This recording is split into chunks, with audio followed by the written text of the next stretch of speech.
Hello दोस्तों, स्वागत है आप सभी का। तो आज हम लगाने वाले हैं आरआरबी एनटीपीसी का लाइव मॉक, जो कि आरडब्ल्यूए की वेबसाइट पर 23 मार्च 2025 को अपलोड किया गया है। यानी कि कल अपलोड किया गया था, ये संडे को। तो कल संडे होने की वजह से थोड़ा बिजी स्केड्यूल था, तो इसकी वजह से हम इसको अपलोड नहीं कर पाए थे। तो आज लगा के इसको अपलोड करते हैं, ठीक है। तो और मैंने इसमें चेक किया था कि अभी ये ग्रुप डी का भी वीकली फ्री टेस्ट अपलोड करते हैं। तो मैं कोशिश करूँगा कि जल्दी से जल्दी ग्रुप डी का भी अपलोड किया जाए, आरडब्ल्यूए का। ठीक है जी। तो चलिए आज का मॉक टेस्ट शुरू करते हैं। तो जैसा कि आप सभी लोग जानते हैं, और जो लोग नहीं जानते उनको मैं बता देता हूँ कि मैं यहाँ आपके सामने ही लाइव टेस्ट सॉल्व करूँगा। इसमें आप सीख कह सकते हो अप्रोच, एग्ज़ाम ओरिएंटेड अप्रोच, कि आप किस तरीके से एग्ज़ाम में विद इन टाइम क्वेश्चंस को पूरा करेंगे, कंप्लीट करेंगे पेपर को, और कैसे आप कई बार ऑप्शन से, कई बार यूनिट डिजिट से आंसर तक पहुंचेंगे। ठीक है। तो ये सब छोटी छोटी सी चीज़ें जो आपका एग्ज़ाम में बहुत सारा समय बचा सकती हैं, ये सब आप यहाँ पे सीख सकते हैं। ठीक है जी। और अभी इसके जो ये मॉक है, इसके सॉल्यूशंस को भी अपलोड कर दिया गया होगा, क्योंकि कल अपलोड किया था ना संडे को। तो आज मंडे है, तो आज इसके सॉल्यूशन भी अपलोड कर दिए गए होंगे। तो ये और अच्छी बात है कि अभी जैसे हम मॉक टेस्ट लगाएंगे ना, तो उसके बाद सॉल्यूशन भी दिख जाएंगे, तो हमें तुरंत पता लग जाएगा कि हमारा कौन सा क्वेश्चन गलत है और उसका सही आंसर क्या है। ठीक है। जैसे टेक्स्ट बुक के लाइव मॉक में ऐसा नहीं होता, तो ये ठीक भी है। तो बाकी चलिए शुरू करते हैं ना। अटेम्प्ट, कंटिन्यू, चलिए फुल स्क्रीन। तो सबसे पहले मैं आपको ये बता देता हूँ कि जैसे ही मेरा मार्कर आएगा ना, तो यहाँ पे आपको टाइम रुका हुआ दिखेगा। क्यों? ये जो मेरा मार्कर है ना, ये नकली वाला मेरा मार्कर, ये स्क्रीन पॉज होने के बाद ही चलता है। ठीक है। जैसे ही मैं इस मार्कर को लाता हूँ, स्क्रीन पॉज हो जाती है। इस वजह से आपको ये लग रहा है कि यहाँ पे टाइम रुका हुआ है। ठीक है। बल्कि ये जबकि ये बैक एंड में टाइम जो है चल रहा है। जैसे ही मैं मार्कर हटाता हूँ, ये आपको दिख गया टाइम चलता हुआ। ठीक है। तो चलिए शुरू करते हैं। इसमें सेक्शनल डिवाइड कर रखा है, सेक्शनल डिवीजन दे रखा है। पहले रीजनिंग, फिर मैथ्स और फिर जीके जीएस। ठीक है। हालांकि टेक्स्ट बुक पर जो है वो मिक्स करके देते हैं, क्योंकि एक्चुअल एग्जाम में भी मिक्स करके क्वेश्चंस आए थे। ठीक है। तो इसमें डिवीजन दे रखा है, तो कोई दिक्कत नहीं है, ये तो और अच्छी बात है। तो यहाँ पे डिवीजन के हिसाब से ही करते हैं। ठीक है ना।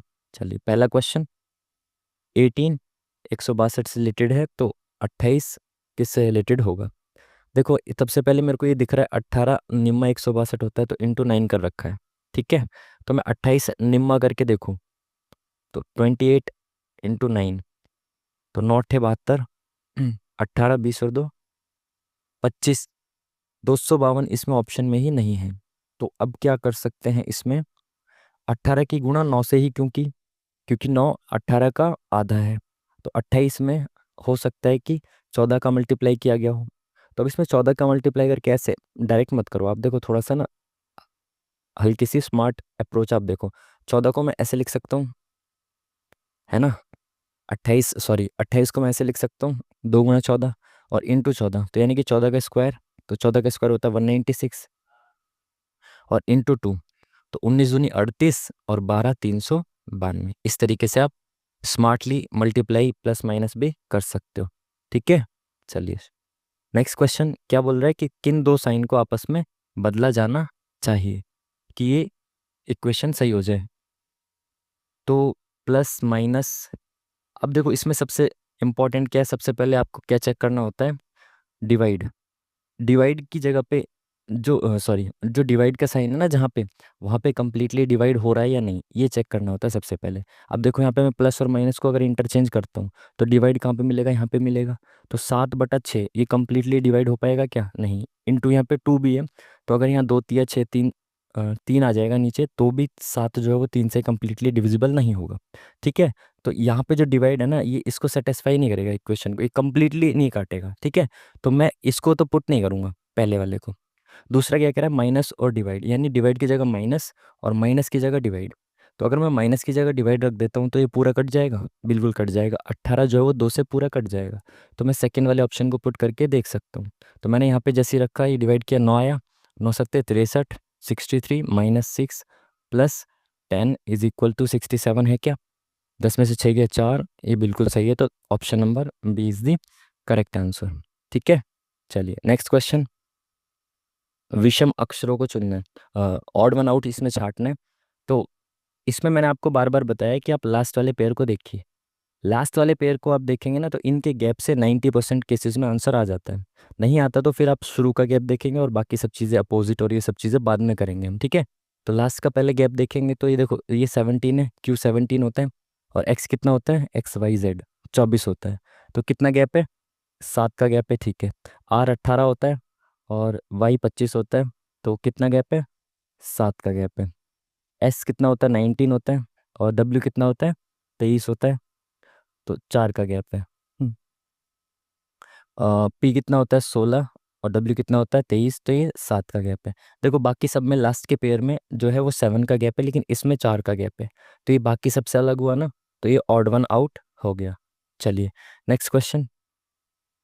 इसने बोला है कि इसको ये लिखते हैं, तो इसको क्या लिखेंगे ये बताना है। ठीक है, चलिए एफ से बी पे जा रहा हूँ मैं, तो प्लस माइनस क्या हो रहा है, तो B C D E F, -4 हो रहा है एफ से बी पे। ठीक है, तो एल से पी पे जा रहा हूँ, L M N O P, +4 हो रहा है। ठीक है, ओ से के पे जा रहा हूँ, तो 11 4 15, -4 हो रहा है।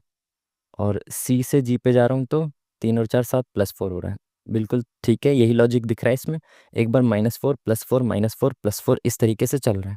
ठीक है, तो सबसे पहले शुरुआत होगी -4 से, तो एफ में -4 करेंगे तो बी होगा, और बी यहाँ पे एक ही ऑप्शन में है, बाकी ऑप्शन में बी दिख ही नहीं रहा, तो मैं और मेहनत क्यों करूँ। हालांकि मैं इसमें +4 करके देख सकता हूँ, तो अगर मैं इसमें +4 करूँ तो कितना आएगा, 16, यानी पी आएगा। तो सेकंड ऑप्शन में पी भी केवल इसी में है, सेकंड ऑप्शन में पी किसी में है नहीं, तो केवल इसी में है, तो और मैं आगे चेक ही क्यों करूँ। जब मेरे 3 ऑप्शन एलिमिनेट हो गए तो आगे मेरे को चेक करने की ज़रूरत नहीं है। ठीक है, चलिए एक महिला पूर्व की ओर 11 किलोमीटर चलती है। आपको मैंने बताया कि जब भी आप डायरेक्शंस को ड्रॉ करेंगे तो सीधे हाथ की तरफ आप ईस्ट मानो, उल्टे हाथ की तरफ वेस्ट, और ऊपर की तरफ नॉर्थ, नीचे की तरफ साउथ। ठीक है, तो इसने बोला पूर्व की ओर 11 किलोमीटर चलती है, तो लड़की यहाँ खड़ी है और ये पूर्व की ओर 11 किलोमीटर चली हुई है। ठीक है, दाएं मुड़ती है और 7 किलोमीटर चलती है, तो दाएं मतलब राइट, राइट साइड पे मुड़ के उसने 7 किलोमीटर चला। ठीक है, फिर से दाएं मुड़ी और 3 किलोमीटर चली, तो वापस से राइट साइड पे मुड़ के 3 किलोमीटर। अब इन चीज़ों का आप ध्यान रखिए, देखिए यहाँ से यहाँ तक 11 किलोमीटर है, तो 3 किलोमीटर जो है ना इससे कम ही होगा, कि मैं 3 किलोमीटर आगे ना भगा दूँ इससे यहाँ पे। ठीक है, तो 3 किलोमीटर के बाद वो बात क्या करती है, उत्तर की तरफ, यानी ऊपर है नॉर्थ, उत्तर की ओर 15 किलोमीटर। अब यहाँ पे ये ध्यान रखने की जरूरत है कि यहाँ से देखो, यहाँ से मैं कलर बदल दूं क्या, ये यहाँ से यहाँ तक 7 किलोमीटर का डिस्टेंस है, और इसको उत्तर की तरफ 15 किलोमीटर चलना है, तो यहाँ से यहाँ तक 7 किलोमीटर चल गया, और ऊपर यहाँ से यहाँ तक कितना, 8 किलोमीटर चल गया ये। ठीक है, बिल्कुल। तो टोटल यहाँ तक कितना आ गया, 15 किलोमीटर चल गया। फिर दाएं मुड़ के 16 किलोमीटर चला, फिर से राइट साइड मुड़ा और 16 किलोमीटर। अब देखो यहाँ से यहाँ तक का ये 3 है ना, तो ये 3 रहेगा, यहाँ से आगे जाना पड़ेगा ना मेरे को, 16 किलोमीटर चलना है, तो 3 से आगे, तो ये ओवरऑल 16 किलोमीटर चल गया। फिर से वो दाएं मुड़ा और 8 किलोमीटर चला। अब देखो ये वाला जो है ना ये 8 किलोमीटर है, दाएं मुड़ेगा तो 8 किलोमीटर चलेगा, यानी इसके पैरेलल आ जाएगा, एकदम समांतर आ जाएगा यहाँ पे। ठीक है, ये 8 किलोमीटर चल गया।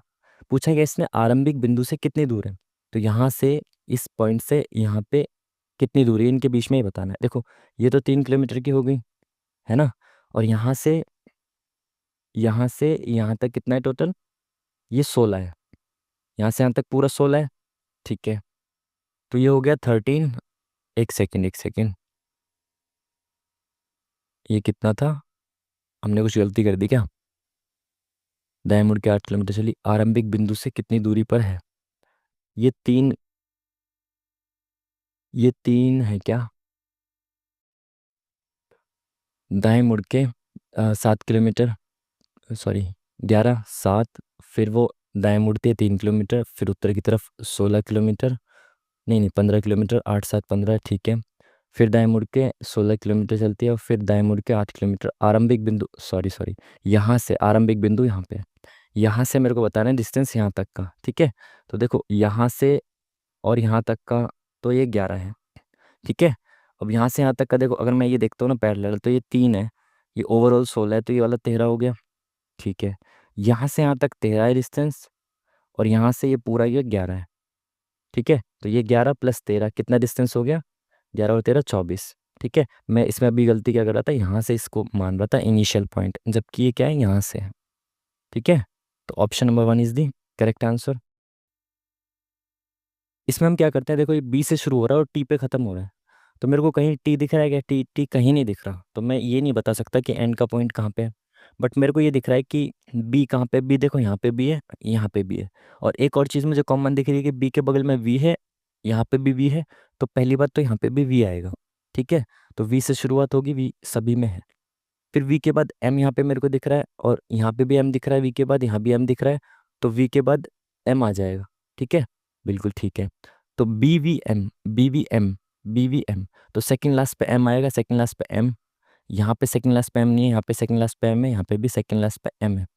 तो अब देखें तो एम के बाद यहाँ पे देखो, ये एम के बाद डब्ल्यू दिख रहा है यहाँ पे। ठीक है, एम के बाद यहाँ पे डब्ल्यू दिख रहा है, तो एम के बाद यहाँ पे भी डब्ल्यू आएगा, और डब्ल्यू के बाद टी आएगा। तो B V M W T, तो बी वी एम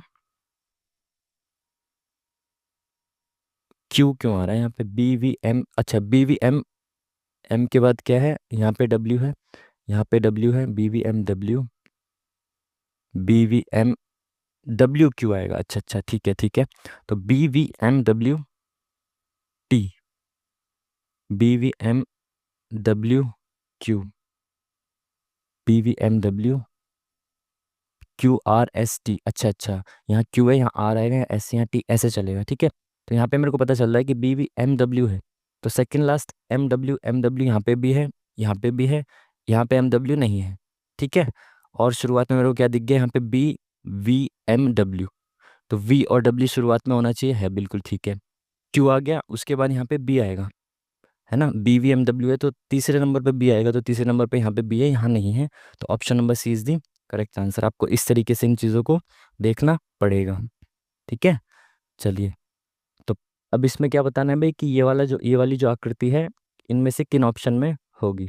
ठीक है, तो भाई किस ऑप्शन में चेक करें, ऐसे ऐसे ऐसे किस में बन रहा है भाई, पहले वाले में दिख रहा है कि, हाँ ये देखो ये दिख रहा है ना, पहले वाले में दिख रहा है ये ऐसे, ये और ये देख पा रहे हो, पहले ही ऑप्शन में ही मेरे को दिख रहा है, तो option number 1 is the correct answer. किसी विशिष्ट वर्ष में 12 अगस्त को सोमवार था, उसी वर्ष में 26 सितंबर को कौन सा दिन होगा। 12 अगस्त को सोमवार है, तो 26 सितंबर को बताना है क्या होगा। तो इसके जो डेज हैं वो ले लेते हैं, एक्स्ट्रा जो बचे हुए डेज हैं। तो अगस्त का महीना किसका होता है, 31 का होता है ना, जनवरी फरवरी मार्च अप्रैल मई जून जुलाई अगस्त, अगस्त का सितंबर, अगस्त का महीना 31 का होता है। 12 दिन हमने ले लिए, तो कितने दिन बचे, 8 20 10 18 19 दिन बचे। ठीक है, तो इस महीने के 19 दिन बचे, प्लस अगस्त के बाद सितंबर, सितंबर के कितने 26 दिन है, तो इनको 7 से डिवाइड करूंगा तो मेरे को डेज मिल जाएंगे, और डेज। तो ये कितना हो गया, 20 20 40 5 45, 45 का 7 से डिवीजन करेंगे कितना होगा, 7 6 42, 3 रिमाइंडर बचेगा।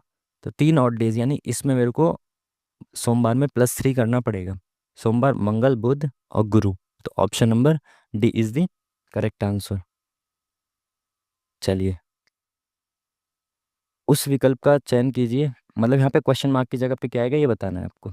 ठीक है, तो क्वेश्चन मार्क की जगह पे भाई इसका ये, यहाँ वाला जो ये वाला पैरेलल आएगा ना, ये वाला यहाँ पे दिखना चाहिए। तो ऐसे ऐसे करके 2 बिंदु दिखेंगे, 2 बिंदु इसमें नहीं दिख रहे, इसमें नहीं दिख रहे, 2 बिंदु दिख रहे हैं। ठीक है, इनमें डिफरेंस क्या है, इस लाइन का, तो लाइन बनेगी क्या, ये बंदी ऐसे लाइन, तो यहाँ पे भी ऐसे लाइन बनेगी, तो ऑप्शन नंबर सी करेक्ट होगा, बी गलत। 3 ऑप्शन एलिमिनेट कर दिए, एक ऑप्शन बचा जो कि सी है। ठीक है, इन क्वेश्चंस में एलिमिनेशन ही आपको करना होगा। इसको सर्वोत्तम रूप से कौन निरूपित कर रहा है, ये ऑप्शंस दिए गए हैं, तो ये बताना है कि ये वाला डायग्राम जो है, वेन डायग्राम, इन ऑप्शन में से किसका बनेगा। पिता पुत्र पति, देखो मैंने आपको एक चीज बोली थी कि जो अगर 3 चीजें दी हुई हैं, कोई एक व्यक्ति तीनों किरदार निभा सकता है, तो उसका डायग्राम ऐसे बनता है। ठीक है, तो मेरे हिसाब से इसका तो ये नहीं बनना चाहिए। अनानास लीची फल, ये बन सकता है, फल है ये वाला जो है, ये फल है, और अनानास और लीची दोनों ही एक फल है, फल के अंदर आएंगे ना दोनों ही, तो मेरे हिसाब से बी होना चाहिए। Asia Nepal Kathmandu, Asia, Asia के अंदर नेपाल, नेपाल के अंदर काठमांडू, ये बनेगा इसका। ठीक है तो सेकंड वाला इज द करेक्ट आंसर जो हमें दिख रहा है। नेक्स्ट क्वेश्चन इसने क्या बोला है कि एल के अपोजिट क्या आएगा ये इन्होंने कुछ ज़्यादा बड़ा लिख दिया, मुझे तो दिखाई नहीं दे रहा।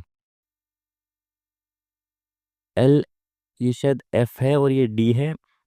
इसने बोला एल के अपोजिट क्या आएगा, तो एल यहाँ पे भी, यहाँ पे भी, यहाँ पे भी एल है। तो भाई देखो, एक चीज हम चेक कर सकते हैं ऑप्शन से कि जो एल है ना, एल के साथ वाले जो ना ये दोनों, ये इसके अपोजिट तो नहीं हो सकते। जो एक सरफेस पे दिखते हैं ना तीन, जो एक साइड दिखते हैं तीन सरफेस, वो कभी अपोजिट नहीं हो सकते। तो भाई मैं ऑप्शन से एलिमिनेट करने की कोशिश करता हूँ कि बी अपोजिट हो सकता है क्या। बी इसके साथ में दिख रहा है क्या, ये डी है शायद। बी एल के साथ दिख रहा है क्या, नहीं। एल के साथ भी दिख रहा है क्या, नहीं। तो ये हो सकता है कि अपोजिट हो। अब डी को देखते हैं, देखो एल के साथ यहाँ पे डी दिख रहा है, तो ये अपोजिट नहीं होगा, क्योंकि सामने दिख रहा है, तो अपोजिट कैसे हो जाएगा, नहीं होगा। एच देखो यहाँ पे है ना, एल के साथ एच हैगा ना यहाँ पे, तो ये भी अपोजिट नहीं हो सकता। एफ ये है, ये आई थिंक एफ ही है। तो ये एफ एल के साथ दिख रहा है, तो ये भी अपोजिट नहीं होगा, तो बी ही है जो इसके साथ नहीं दिख रहा, तो यही अपोजिट होगा। चलिए नेक्स्ट क्वेश्चन। इसका हमें मिरर इमेज बताना है कि क्या बनेगा। देखिए भाई, तो सबसे पहले तो इसके सामने एक खाली वाला ट्रायंगल सा बनेगा। तो खाली ट्रायंगल यहाँ पे, यहाँ पे, यहाँ खाली नहीं है, यहाँ पे भी खाली नहीं है। ठीक है। उसके बाद ये जो फिल है ना, ये भरे हुए ट्रायंगल्स हैं, वो एक छोड़ के एक है। इस वाले में लगातार तीनों भरे हुए हैं, तो ये वाला ऑप्शन सही हो जाएगा। तीन ऑप्शन एलिमिनेट हो गए, option number one is the correct answer. ठीक है जी। चलिए, क्या बोला इसने, एक कतार के आरंभ से, मतलब जो शुरुआत से 13वें स्थान पर खड़ा है। तो अगर यहाँ से कतार की स्टार्टिंग है, तो यहाँ से ये कौन से नंबर पे है, ए 13th नंबर पे है। ठीक है जी। इसने बोला ए और बी के बीच में दो व्यक्ति हैं। अब बी इधर की साइड भी हो सकता है, इधर की साइड भी हो सकता है। इसने बोला बी जो है वो ए के बाद खड़ा है, यानी ए के बाद यहाँ पे होगा बी। ठीक है। इनके बीच में दो व्यक्ति खड़े हैं, ए और बी के बीच में दो व्यक्ति हैं। तो 14 15 दो व्यक्ति हो गए, ये बी कौन से पे आ गया, 16वें पे आ गया। ठीक है। यदि कतार के पहले 8 व्यक्तियों को हटा दिया जाए तो बी का स्थान क्या होगा। बी 16वें नंबर पे है शुरुआत से। अगर 8 हट जाएंगे तो ये 8 बचेंगे अब। तो 8 में से 8वां नंबर होगा इसका। समझ पा रहे हो, ये शुरुआत से 16वें नंबर पे है। उसने बोला शुरुआत के 8 हटा दो, तो ये जो 8 बचे ना, अब 16 में से 8 चले गए, 8 बचे, तो अब इसका स्थान 8वां हो जाएगा। सिंपल। चलिए नेक्स्ट क्वेश्चन क्या बोल रहा है। एक्स वाई के बिल्कुल दाएं बैठा है। जो एक्स है वो वाई के जस्ट दाएं बैठा है एक्स। एक्स 5 स्थान दाईं ओर जाता है। एक्स 5 स्थान दाईं ओर, 1 2 3 4 5, यहाँ पे आ गया एक्स। ठीक है। वाई 5 स्थान बाईं ओर, मतलब लेफ्ट की साइड जाता है, 1 2 3 4 5, तो वाई यहाँ पे आ गया। ठीक है। वे दोनों छोरों पर पहुंच गए, तो वो एंड में पहुंच गए कि ये भी यहाँ का एंड ये है, यहाँ का एंड ये है। व्यक्तियों की कुल संख्या बतानी है कितनी है। देखो ये 1 2 3 4 5 6 7 8 9 10 11 12, टोटल 12 प्लेस है, तो 12 ही लोग बैठ पाएंगे। सिंपल। आगे बढ़ते हैं। इसने क्या बोला क्वेश्चन। अच्छा, ये क्वेश्चन दिया गया है और ये स्टेटमेंट है, तो बताना है कि स्टेटमेंट, इस क्वेश्चन का आंसर देने के लिए कौन कौन सी स्टेटमेंट की हमें ज़रूरत पड़ेगी। पी जेड और ए फुटबॉल टीम है, उनमें प्राप्त औसत गोल के अनुसार उन्हें अवरोही क्रम में व्यवस्थित करने पर शीर्ष से दूसरे स्थान पर कौन है, ये क्वेश्चन है। इसका आंसर के लिए हमें क्या क्या जरूरत पड़ेगी ये बताना है। ए ने पी और जेड से अधिक, अच्छा अच्छा, ये पहली स्टेटमेंट है यहाँ तक, और ये दूसरी स्टेटमेंट है। ठीक है। ए ने पी और जेड से अधिक, तो ए जो है इसने अधिक प्राप्त किए पी और जेड से। ठीक है। अब दूसरी स्टेटमेंट कह रही है जेड ने पी से अधिक गोल किए हैं, तो यानी जेड जो है इसने अधिक किए हैं किससे, पी से। ठीक है। तो भाई तीनों का क्रम मिल गया मेरे को। ठीक है, तो यही बताना था, आरोही और अवरोही दोनों क्रम हम बता सकते हैं, बट उसके लिए हमें इसकी और इसकी दोनों की जरूरत पड़ेगी। कोई एक स्टेटमेंट सफिशिएंट नहीं है, दोनों को हमें चाहिए। तो कथन एक और दो अच्छा, एक और दो अपर्याप्त नहीं पर्याप्त, एक और दो दोनों पर्याप्त है। ठीक है। चलिए, तो नेक्स्ट क्वेश्चन है भाई सिटिंग अरेंजमेंट का। देखते हैं क्या बोल रहा है। P Q R S T U V W एक वृत्ताकार मेज के केंद्र की ओर बैठे हैं मुख करके। तो भाई ये मेज है, कितने लोग हैं, 1 2 3 4 5 6 7 8, तो 1 2 3 4 5 6 7 8। ठीक है। 8 लोग बैठ गए। पी यू के दाईं ओर से तीसरा है, तो यू के दाईं ओर से तीसरा पी है यहाँ पे। ठीक है। पी और टी के मध्य एक व्यक्ति बैठा है, तो टी यहाँ भी बैठ सकता है और टी यहाँ भी बैठ सकता है। लेट्स सी आगे क्या बोला है इसने। एस क्यू के बाईं ओर से दूसरे स्थान पर है, एस और क्यू का यहाँ पे कोई दिख नहीं रहा कनेक्शन, तो आगे बढ़ते हैं। क्यू ना तो पी का और ना ही यू का निकटतम पड़ोसी है, तो क्यू यहाँ पे नहीं हो सकता, पी का पड़ोसी नहीं है, और ना ही यू का पड़ोसी है। तो क्यू या तो यहाँ पे होगा या तो यहाँ पे होगा। ठीक है, इन दो प्लेस में से एक पे हो सकता है क्यू। और इसने एक स्टेटमेंट और ये वाली और बोली है कि एस जो है वो क्यू के बाईं ओर से दूसरे स्थान पर है। तो अगर क्यू यहाँ बैठा है तो इसके बाईं ओर से दूसरे स्थान पे तो पी है, तो क्यू यहाँ नहीं बैठ सकता। समझ पा रहे हो? अगर क्यू यहाँ बैठ जाए तो इसके बाईं ओर से दूसरे स्थान पे तो एस होना चाहिए, बट यहाँ तो ऑलरेडी पी बैठा है, तो क्यू बैठेगा यहाँ पे, और इसके बाईं ओर से दूसरे स्थान पे कौन बैठ जाएगा? एस। ठीक है, बिल्कुल ठीक है। एंड में उसने क्या बोला? वी आर का निकटतम पड़ोसी है। तो वी जो है वो आर का निकटतम पड़ोसी है, अब आर कहाँ है ये नहीं पता। वी यू का निकटतम पड़ोसी नहीं है, तो वी जो है वो यू के आसपास नहीं बैठा, तो वी या तो यहाँ बैठेगा या तो यहाँ बैठेगा। अब शुरुआत से पढ़ते हैं, कुछ छूटा था तो हमारा। पी और टी के मध्य एक व्यक्ति बैठा है, तो पी और टी के मध्य एक व्यक्ति बैठा है। पी और टी के मध्य एक व्यक्ति बैठा है, तो पी या तो टी या तो यहाँ बैठेगा या तो यहाँ बैठेगा। ठीक है, और क्या बोला इसने? क्यू ना तो पी का और ना ही यू का पड़ोसी, ये भी हो गया। वी आर का निकटतम पड़ोसी है, तो भाई देखो टी या तो यहाँ बैठेगा, और इसने बोला क्या है? वी आर का निकटतम पड़ोसी है। तो आर के बारे में कुछ दे रखा है क्या इसने? नहीं दे रखा। वी यू का निकटतम पड़ोसी नहीं है, ठीक है। कुछ छूट रहा है क्या भाई? पी और टी के मध्य एक व्यक्ति बैठा है, पी और टी के मध्य एक व्यक्ति बैठा है, तो इनमें से पी या तो टी यहाँ बैठेगा या तो यहाँ टी यहाँ बैठेगा। और क्या बोला इसने?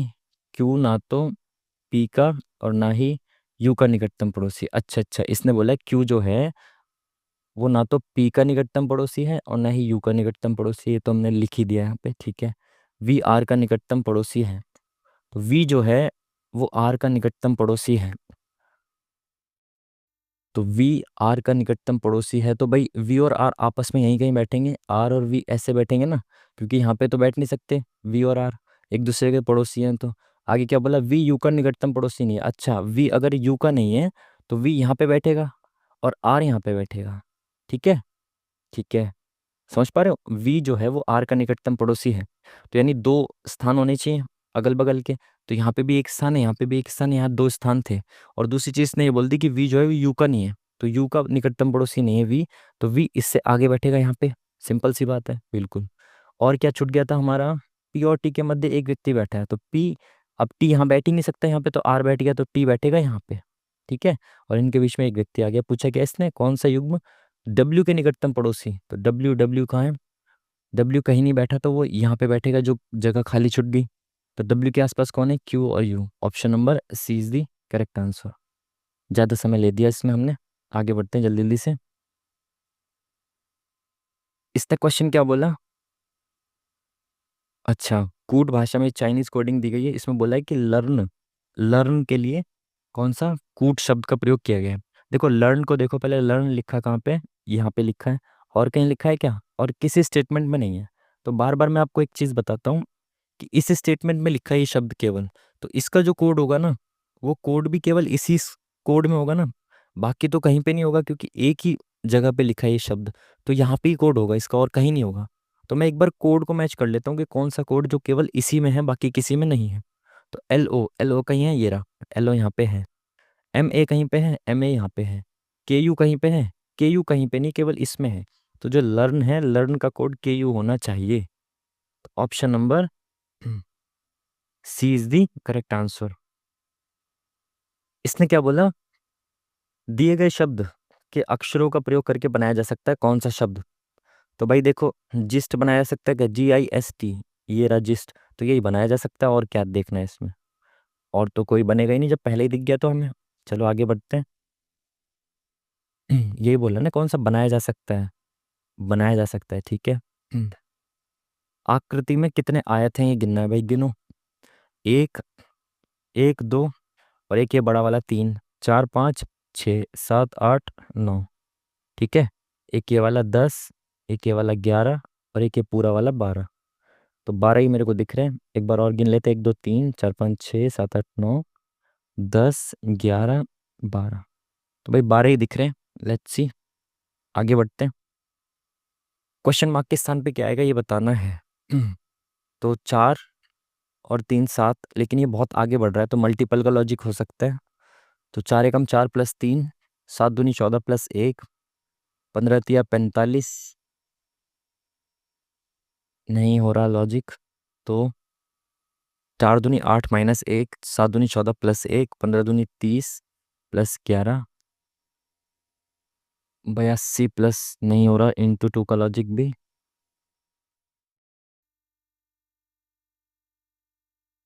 4 चौक 16 माइनस 1, 15 चौका नहीं। 4 तिया 12, 12 माइनस 4 तिया 12 माइनस 5, 7 तिया 21 माइनस 6, 15 तिया 45 माइनस 4, 4 तिया 12, ये इंटू 3 के ज़्यादा नज़दीक दिख रहा है ना। तो 4 तिया 12 माइनस 5, 7 तिया 21 माइनस 6, 15 तिया 45 माइनस 4। तो ये लॉजिक -5 -6 -4 इंटू 3, 3 एकम 3, 3 चौक 12, तो इंटू 3 माइनस कितना हो गया 7। तो कुछ लॉजिक दिख रहा है -5 -6 -4 -7।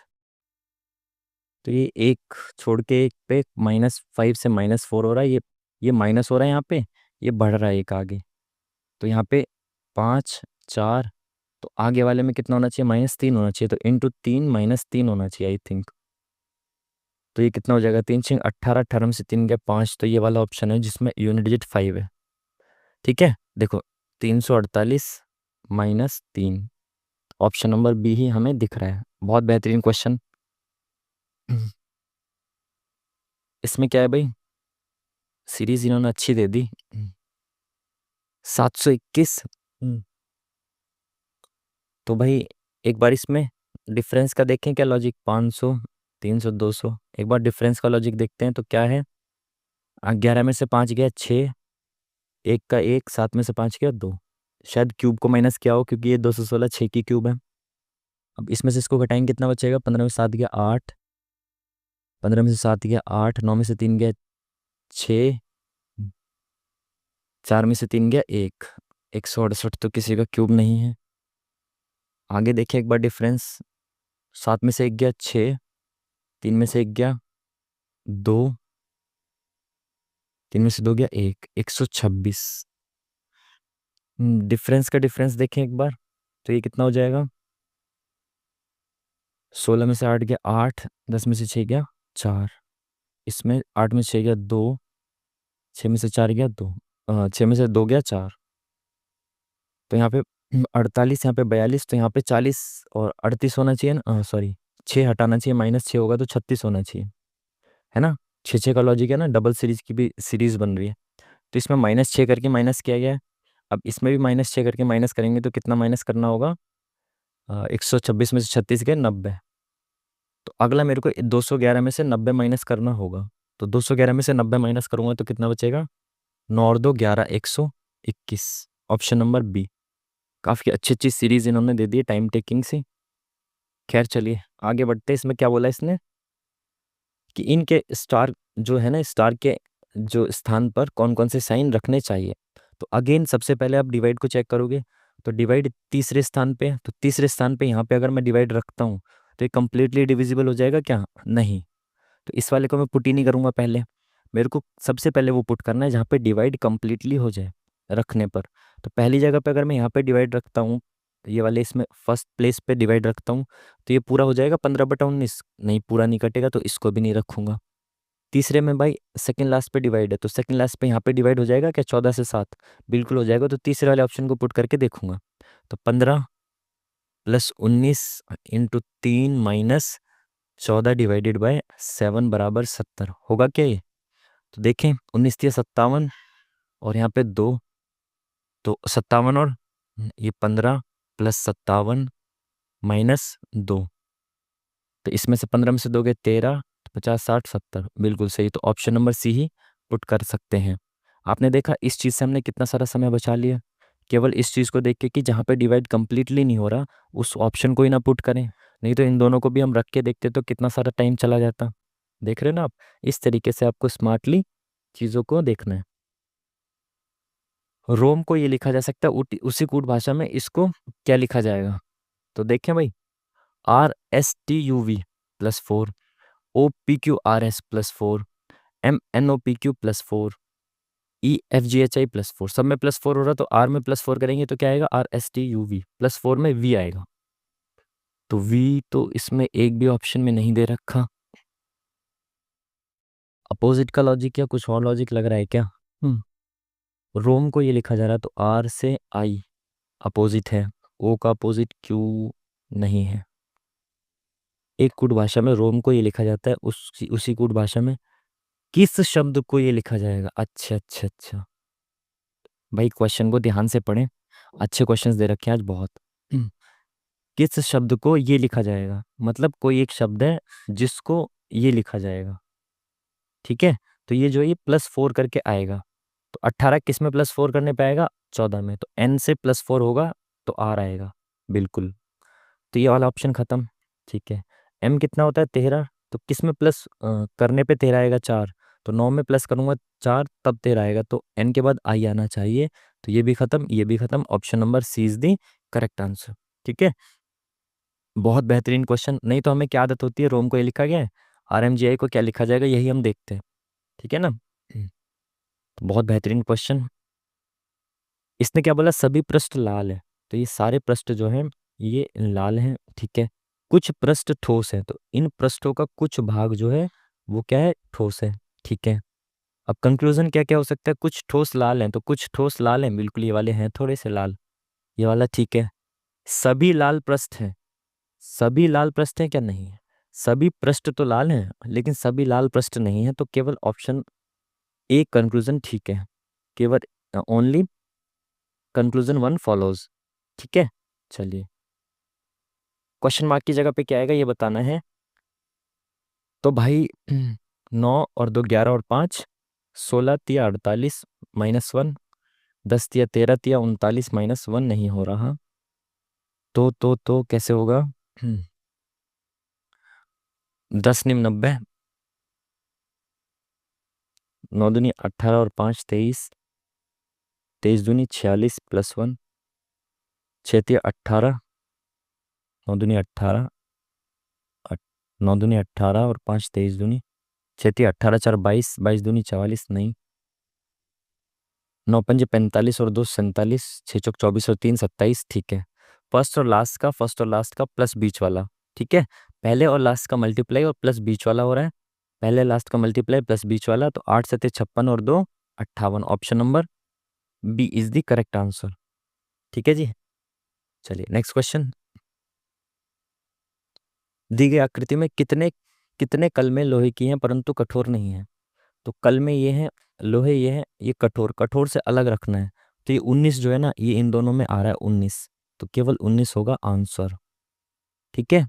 चलिए, तो भाई इसका डायग्राम बनाना पड़ेगा हमें ब्लड रिलेशन का। चलिए, इस वाली व्यंजक के लिए बताना है क्या है। तो P/Q का क्या मतलब है? ए बी का पिता है, तो ए हो गया P, ए पिता है बी का, तो बी कौन हो गया? Q, ठीक है। तो Q+R, तो A+B का मतलब है कि ए बी का भाई है, तो ए भाई है किसका? बी का, मतलब आर का, ठीक है। R-S का मतलब हो गया ए बी की बहन है, तो आर बहन है किसकी? एस की, ठीक है। तो पी का एस से क्या संबंध है? देखो एस से बताना, एस से, तो इसका इससे क्या संबंध है? तो ये इसके पिता है ना, एस के पिता हैं पी, तो पिता का संबंध है, ऑप्शन नंबर बी। पिता है पी, ऑप्शन नंबर बी, ठीक है। चलिए, इनइक्वालिटी का क्वेश्चन अगेन, चलिए देखते हैं। ए से पी पे जाना है, मैंने आपको पहले भी बताया कि ये डोर होता है, यहाँ से डोर खुला है तो मैं यहाँ से घुस के इधर से इधर जा सकता हूँ, लेकिन यहाँ पे ये जो डोर है ये बंद है, तो मैं इधर से इधर नहीं जा सकता, ठीक है। तो मेरे को ए से पी की तरफ जाना है, तो ए से एम की तरफ जा सकता हूँ क्या? जा सकता हूँ, खुल रहा है ना डोर। एम से पी की तरफ जा सकता हूँ क्या? बिल्कुल जा सकता हूँ, तो ये वाला कंक्लूजन ठीक हो गया। अब मेरे को पी से एन की तरफ जाना है, तो पी ये रहा, एन का है यहाँ, तो पी से एन की तरफ जा सकता हूँ क्या? पी से आई की तरफ जा सकता हूँ, बिल्कुल डोर खुला हुआ है ना, ठीक है। आई से ओ की तरफ जा सकता हूँ, ओ से एन की तरफ जा सकता हूँ, दोनों ही कंक्लूजन ठीक हैं, ठीक है। 5 ऑप्शन दे दिए क्या इसमें? बैंकिंग का क्वेश्चन उठा लिया क्या 5 ऑप्शन वाला? इसने बोला दोनों अनुसरण करते हैं, तो ऑप्शन नंबर ई।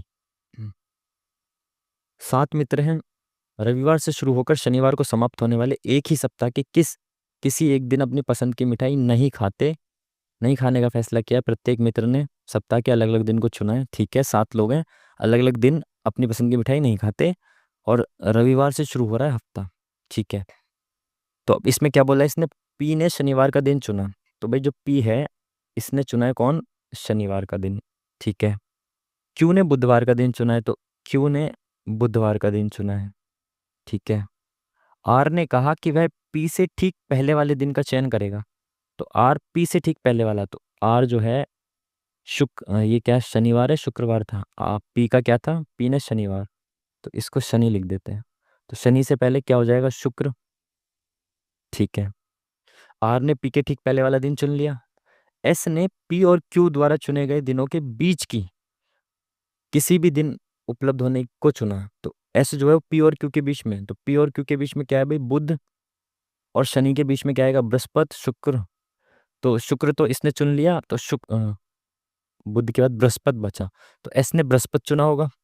समझ पा रहे हो, एस ने पी और क्यू के बीच का दिन चुना, तो पी और क्यू के बीच में 2 दिन थे, बृहस्पति और शुक्र। शुक्र को आर ने चुन लिया, तो बृहस्पति को किसने चुना होगा, एस ने चुना होगा। ठीक है, टी ने रविवार का दिन चुना, तो टी है भाई जो वो रविवार का दिन चुन रहा है। ठीक है, यू ने कहा कि वह क्यू के ठीक पहले वाले दिन का चयन करेगा। तो क्यू के ठीक पहले कौन आएगा, मंगल आएगा, क्योंकि क्यू बुधवार को है।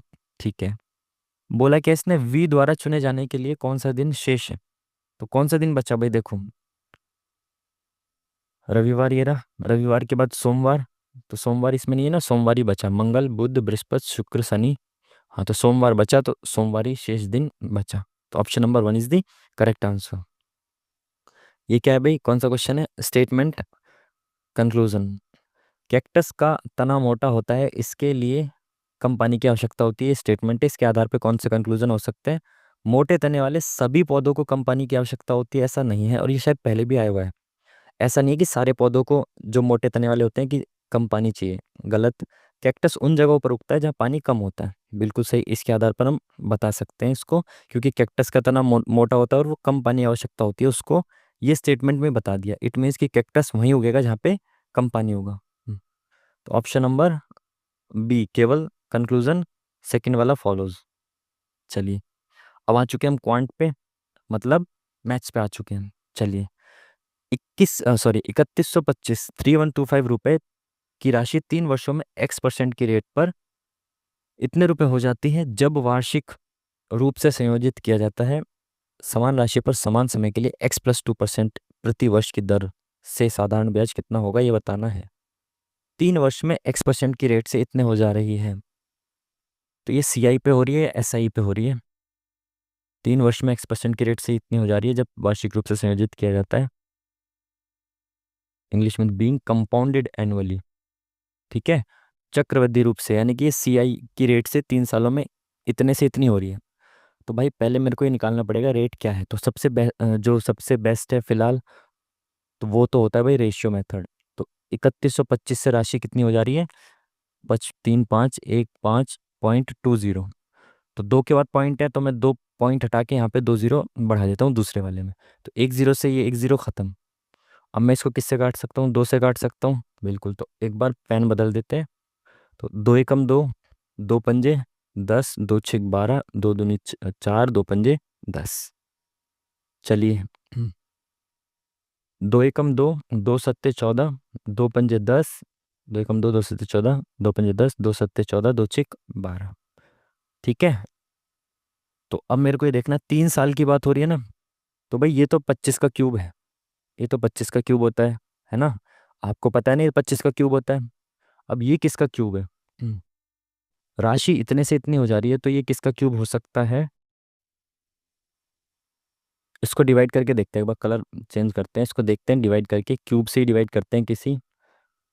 तो 2 की क्यूब से डिवाइड हो रहा है, ये 8 से डिवाइड हो रहा है, 8 सत्ते 56 हो रहा है। तो 8 दूनी 16, एक इधर गया 8 एकम 8, 7 इधर गया 8, 7 इधर गया 8 नीम 72, 5 8 सत्ते 56।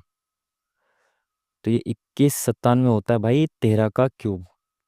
अगर ये 13 का क्यूब है, 8 जो है वो 2 का क्यूब है, तो ये हो गया 26 का क्यूब। ठीक है, तो यानी ये 25 का क्यूब, और ये 26 का क्यूब, यानी 3 साल की बात चल रही थी ना। बिल्कुल, तो राशि कैसे चल रही होगी, इसको मिटाते हैं। राशि ऐसे चल रही होगी, पहले साल 25 से 26, दूसरे साल भी 25 से 26 हो जा रही है, और तीसरे साल भी 25 से 26 हो जा रही है। 3 साल में हो गया ना मामला, तभी तो 25 की क्यूब 26 की क्यूब आई। यानी कि इंटरेस्ट कितना मिल रहा है, 25 से 26 हो जा रही है, तो 1 रुपये बढ़ रहा है 25 रुपये पे। तो इंटरेस्ट कितना हो गया, 1/25, मतलब 4% का। बिल्कुल ठीक है। अब उसने बोला x+2%, तो 4 से +2 करना है, 6%।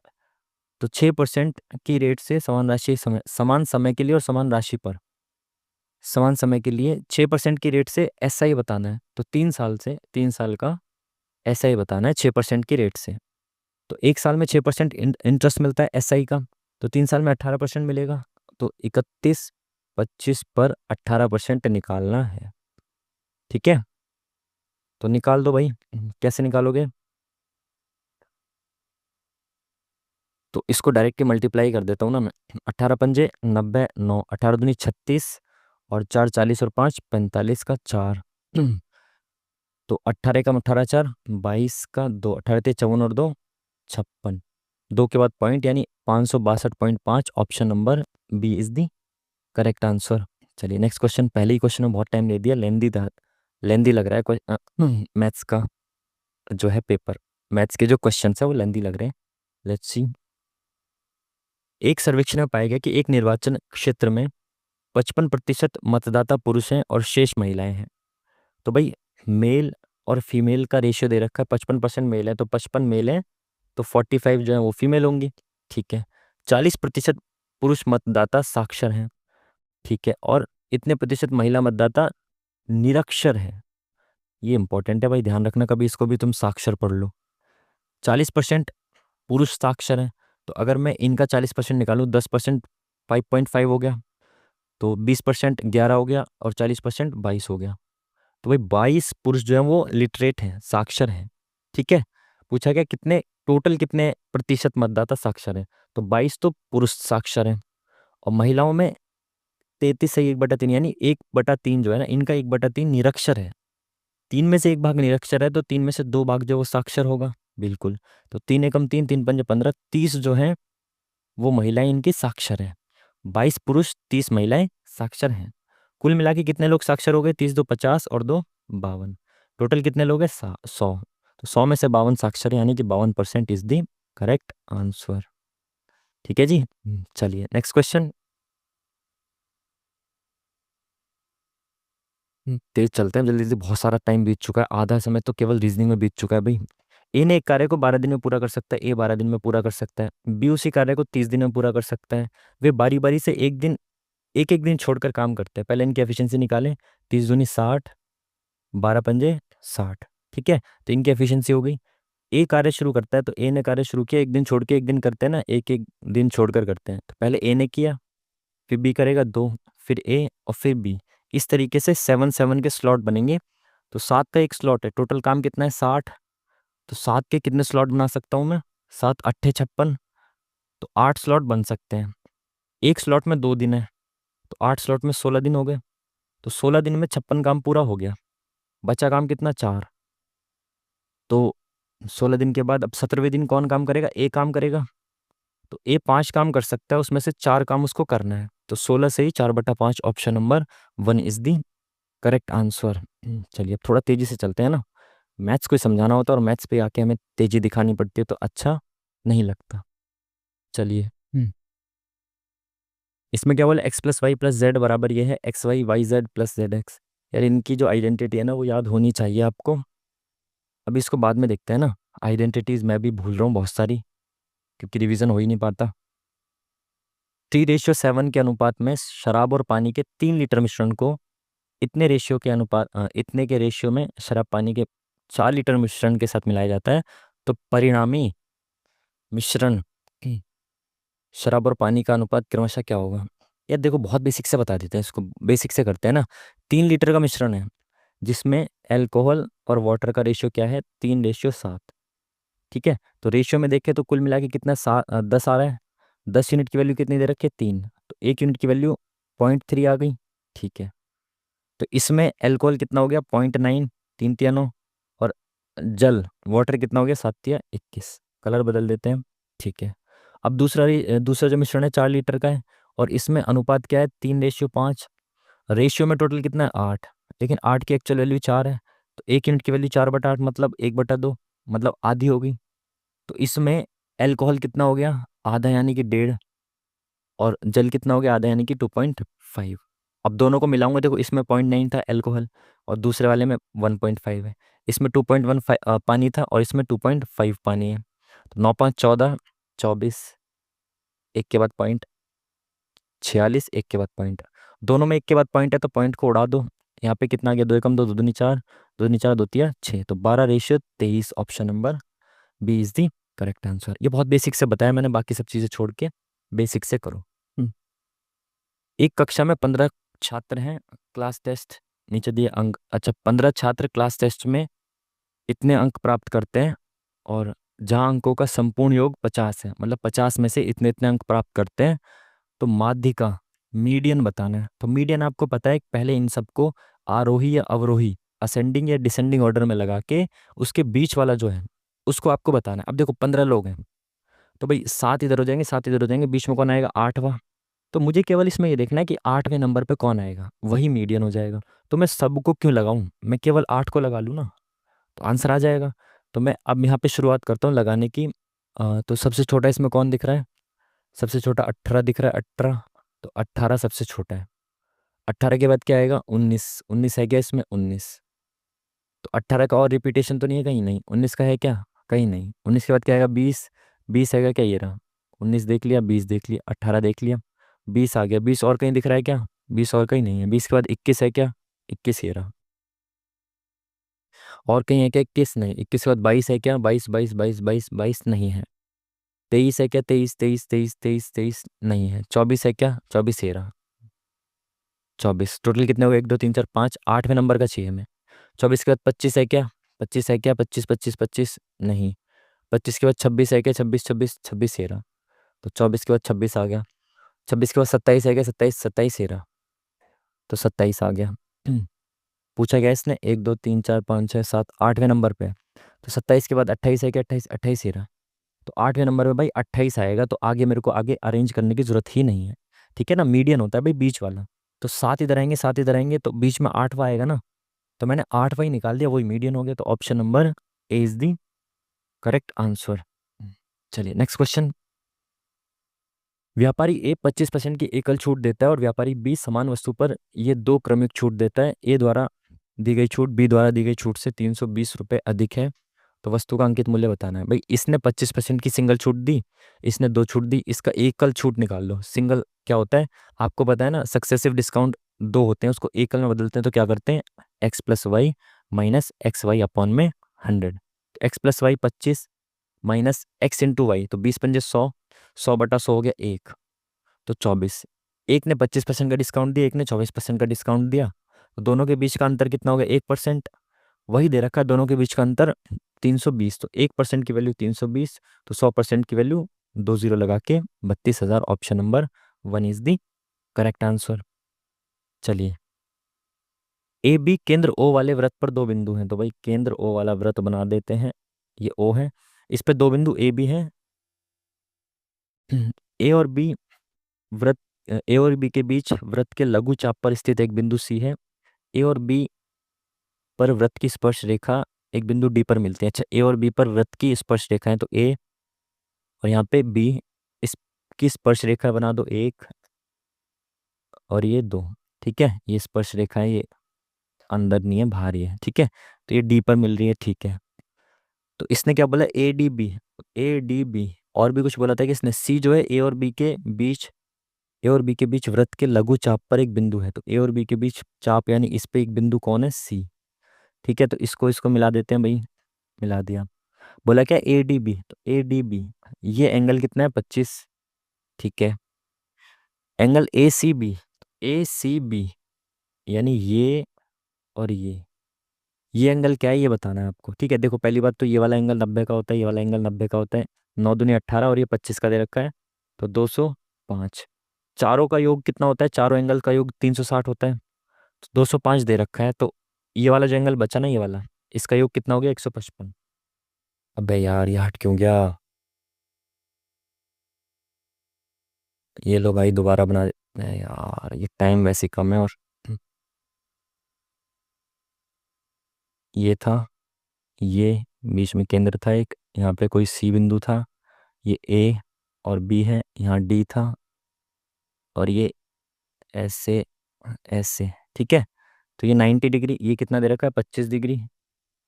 तो ये 90 डिग्री है, ये 90 डिग्री, ये वाला एंगल कितना हो जाएगा? 155 निकाल दिया ना हमने। ये 205 में 360 में 205 गया, ये हो गया 155। पूछा क्या? ए सी बी, तो ए सी बी पूछा है। हम्म, तो इसको कैसे निकाल सकते हो आप?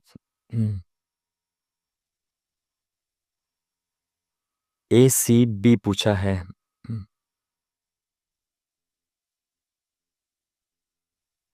अगर मैं इसको ऐसे यहाँ से एक एक ऐसे बनाता हूँ, तो ये जो है ना, ये सेम त्रिज्या पे आ जाएंगे दोनों। तो ये वाला जो एंगल है ना, ये वाला इससे आधा हो जाएगा। तो ये इसका आधा कितना हो जाएगा? 155 का आधा 75, 77.5। ये 77.5 हो गया। और जो ये अंदर बन गया ना एक चक्रीय इसको अलग कलर से दे, ये जो बन गया ना, ये एक चक्रीय चतुर्भुज बन गया अंदर। तो इसमें आमने सामने का जो योग होता है ना, वो 180 होता है। तो ये वाला 77.5 है, तो ये वाला कितना हो जाएगा? 102.5। Option number C is the correct answer. ठीक है। इतना ही समझा सकते हैं, अभी टाइम बहुत कम, आगे बढ़ते हैं जल्दी जल्दी से। एक कंपनी में दो प्रकार के कर्मचारी, श्रमिक और अधिकारी होते हैं। 35% कर्मचारी अधिकारी हैं। तो अधिकारी जो हैं वो 35% हैं। ठीक है। और एक अधिकारी का, तो अगर अधिकारी 35% हैं, तो श्रमिक कितने हो जाएंगे? 65%। ठीक है। एक अधिकारी का औसत मासिक वेतन एक कर्मचारी के संयुक्त औसत मासिक वेतन से इतने रुपए अधिक है। 35% कर्मचारी अधिकारी हैं, एक अधिकारी का इसका औसत मासिक वेतन एक कर्मचारी यानी ओवरऑल के, मतलब जो सभी का एक एवरेज वेतन है, उससे 39,000 अधिक है। तो भाई देखो, अगर मैं मानूं अधिकारी का एवरेज वेतन ए है और श्रमिक का एवरेज वेतन एस है, ठीक है, तो मैं पहले इन सब का, एक कर्मचारी का औसत वेतन निकाल लेता हूँ, क्योंकि इसने बोला है कि अधिकारी का वेतन जो है एक के वेतन से 39,000 प्लस है। तो मैं पहले किसका निकालूं? श्रमिक, एक कर्मचारी का। तो कर्मचारी का औसत वेतन कैसे निकालूं? कि सबका टोटल वेतन अपॉन में सबकी टोटल संख्या। तो अगर मैं मानता हूँ एक कर्मचारी हम्म, एक कर्मचारी का वेतन कितना हो जाएगा?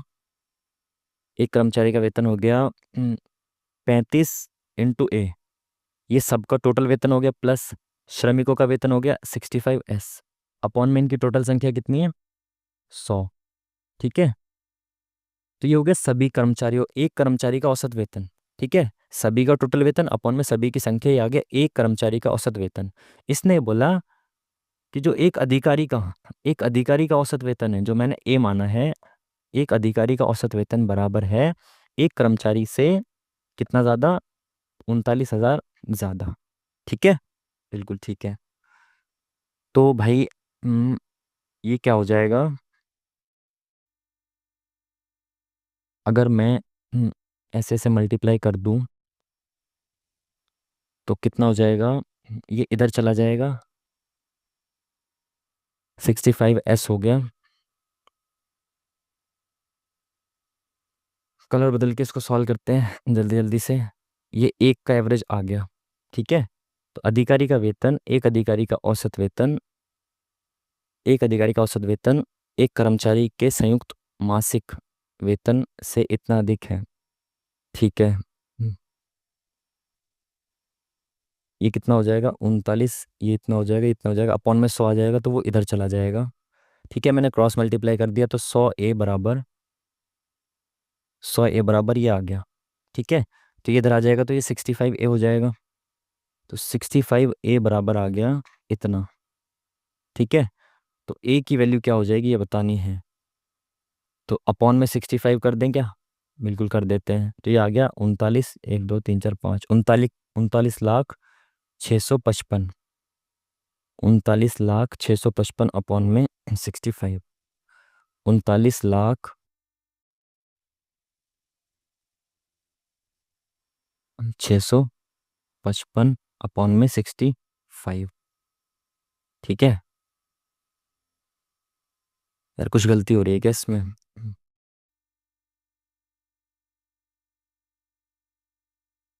इसको अभी देखते हैं आगे ना, बहुत कम टाइम है, आगे देखते हैं इसको। कैलकुलेटिव क्वेश्चन है और मेरे माउस से ना यहाँ पे लिखा नहीं जाता ना इतना ठीक से, हर चीज़ मिटानी पड़ती है, तो इस वजह से दिक्कत आ जाती है। इसमें देखिए ए बी सी एक व्यवसाय में भागीदार हैं। ए जिसकी पूंजी 5 महीने के लिए उपयोग की गई, लाभ का 1/7 का दावा करता है। बी की पूंजी 7 महीने के लिए इन्वेस्ट की गई, 1/5 लाभ का दावा करता है। सी ने 9 महीने के लिए इतने रुपए इन्वेस्ट किए, ए का कितना वो है ही बताना है। तीनों भागीदार हैं और ए ने, देखो इन्वेस्टमेंट का रेशियो प्रॉफिट के रेशियो के बराबर होता है, ठीक है। ए ने 5 महीने के लिए इन्वेस्ट किया है, ठीक है, और वो प्रॉफिट कितना चाहता है, 1/7, ठीक है।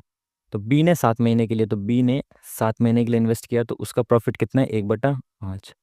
सी ने कितने महीने के लिए इन्वेस्ट किया, सी ने 9 महीने के लिए इन्वेस्ट किया और कितना रुपए इन्वेस्ट किया है, 4600। सी ने 9 महीने के लिए 4600 रुपए इन्वेस्ट किए हैं, ठीक है। तो उसका प्रॉफिट भी 4600 के रेशियो के बराबर होना चाहिए। अब देखो तीनों को प्रॉफिट उसी रेशियो में मिलेगा जिस रेशियो में इनका इन्वेस्टमेंट है।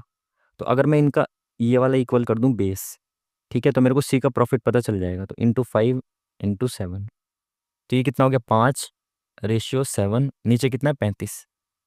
तो 35 रुपए के टोटल लाभ में से 5 मिला ए को, 7 मिला बी को, तो 7×5 = 12।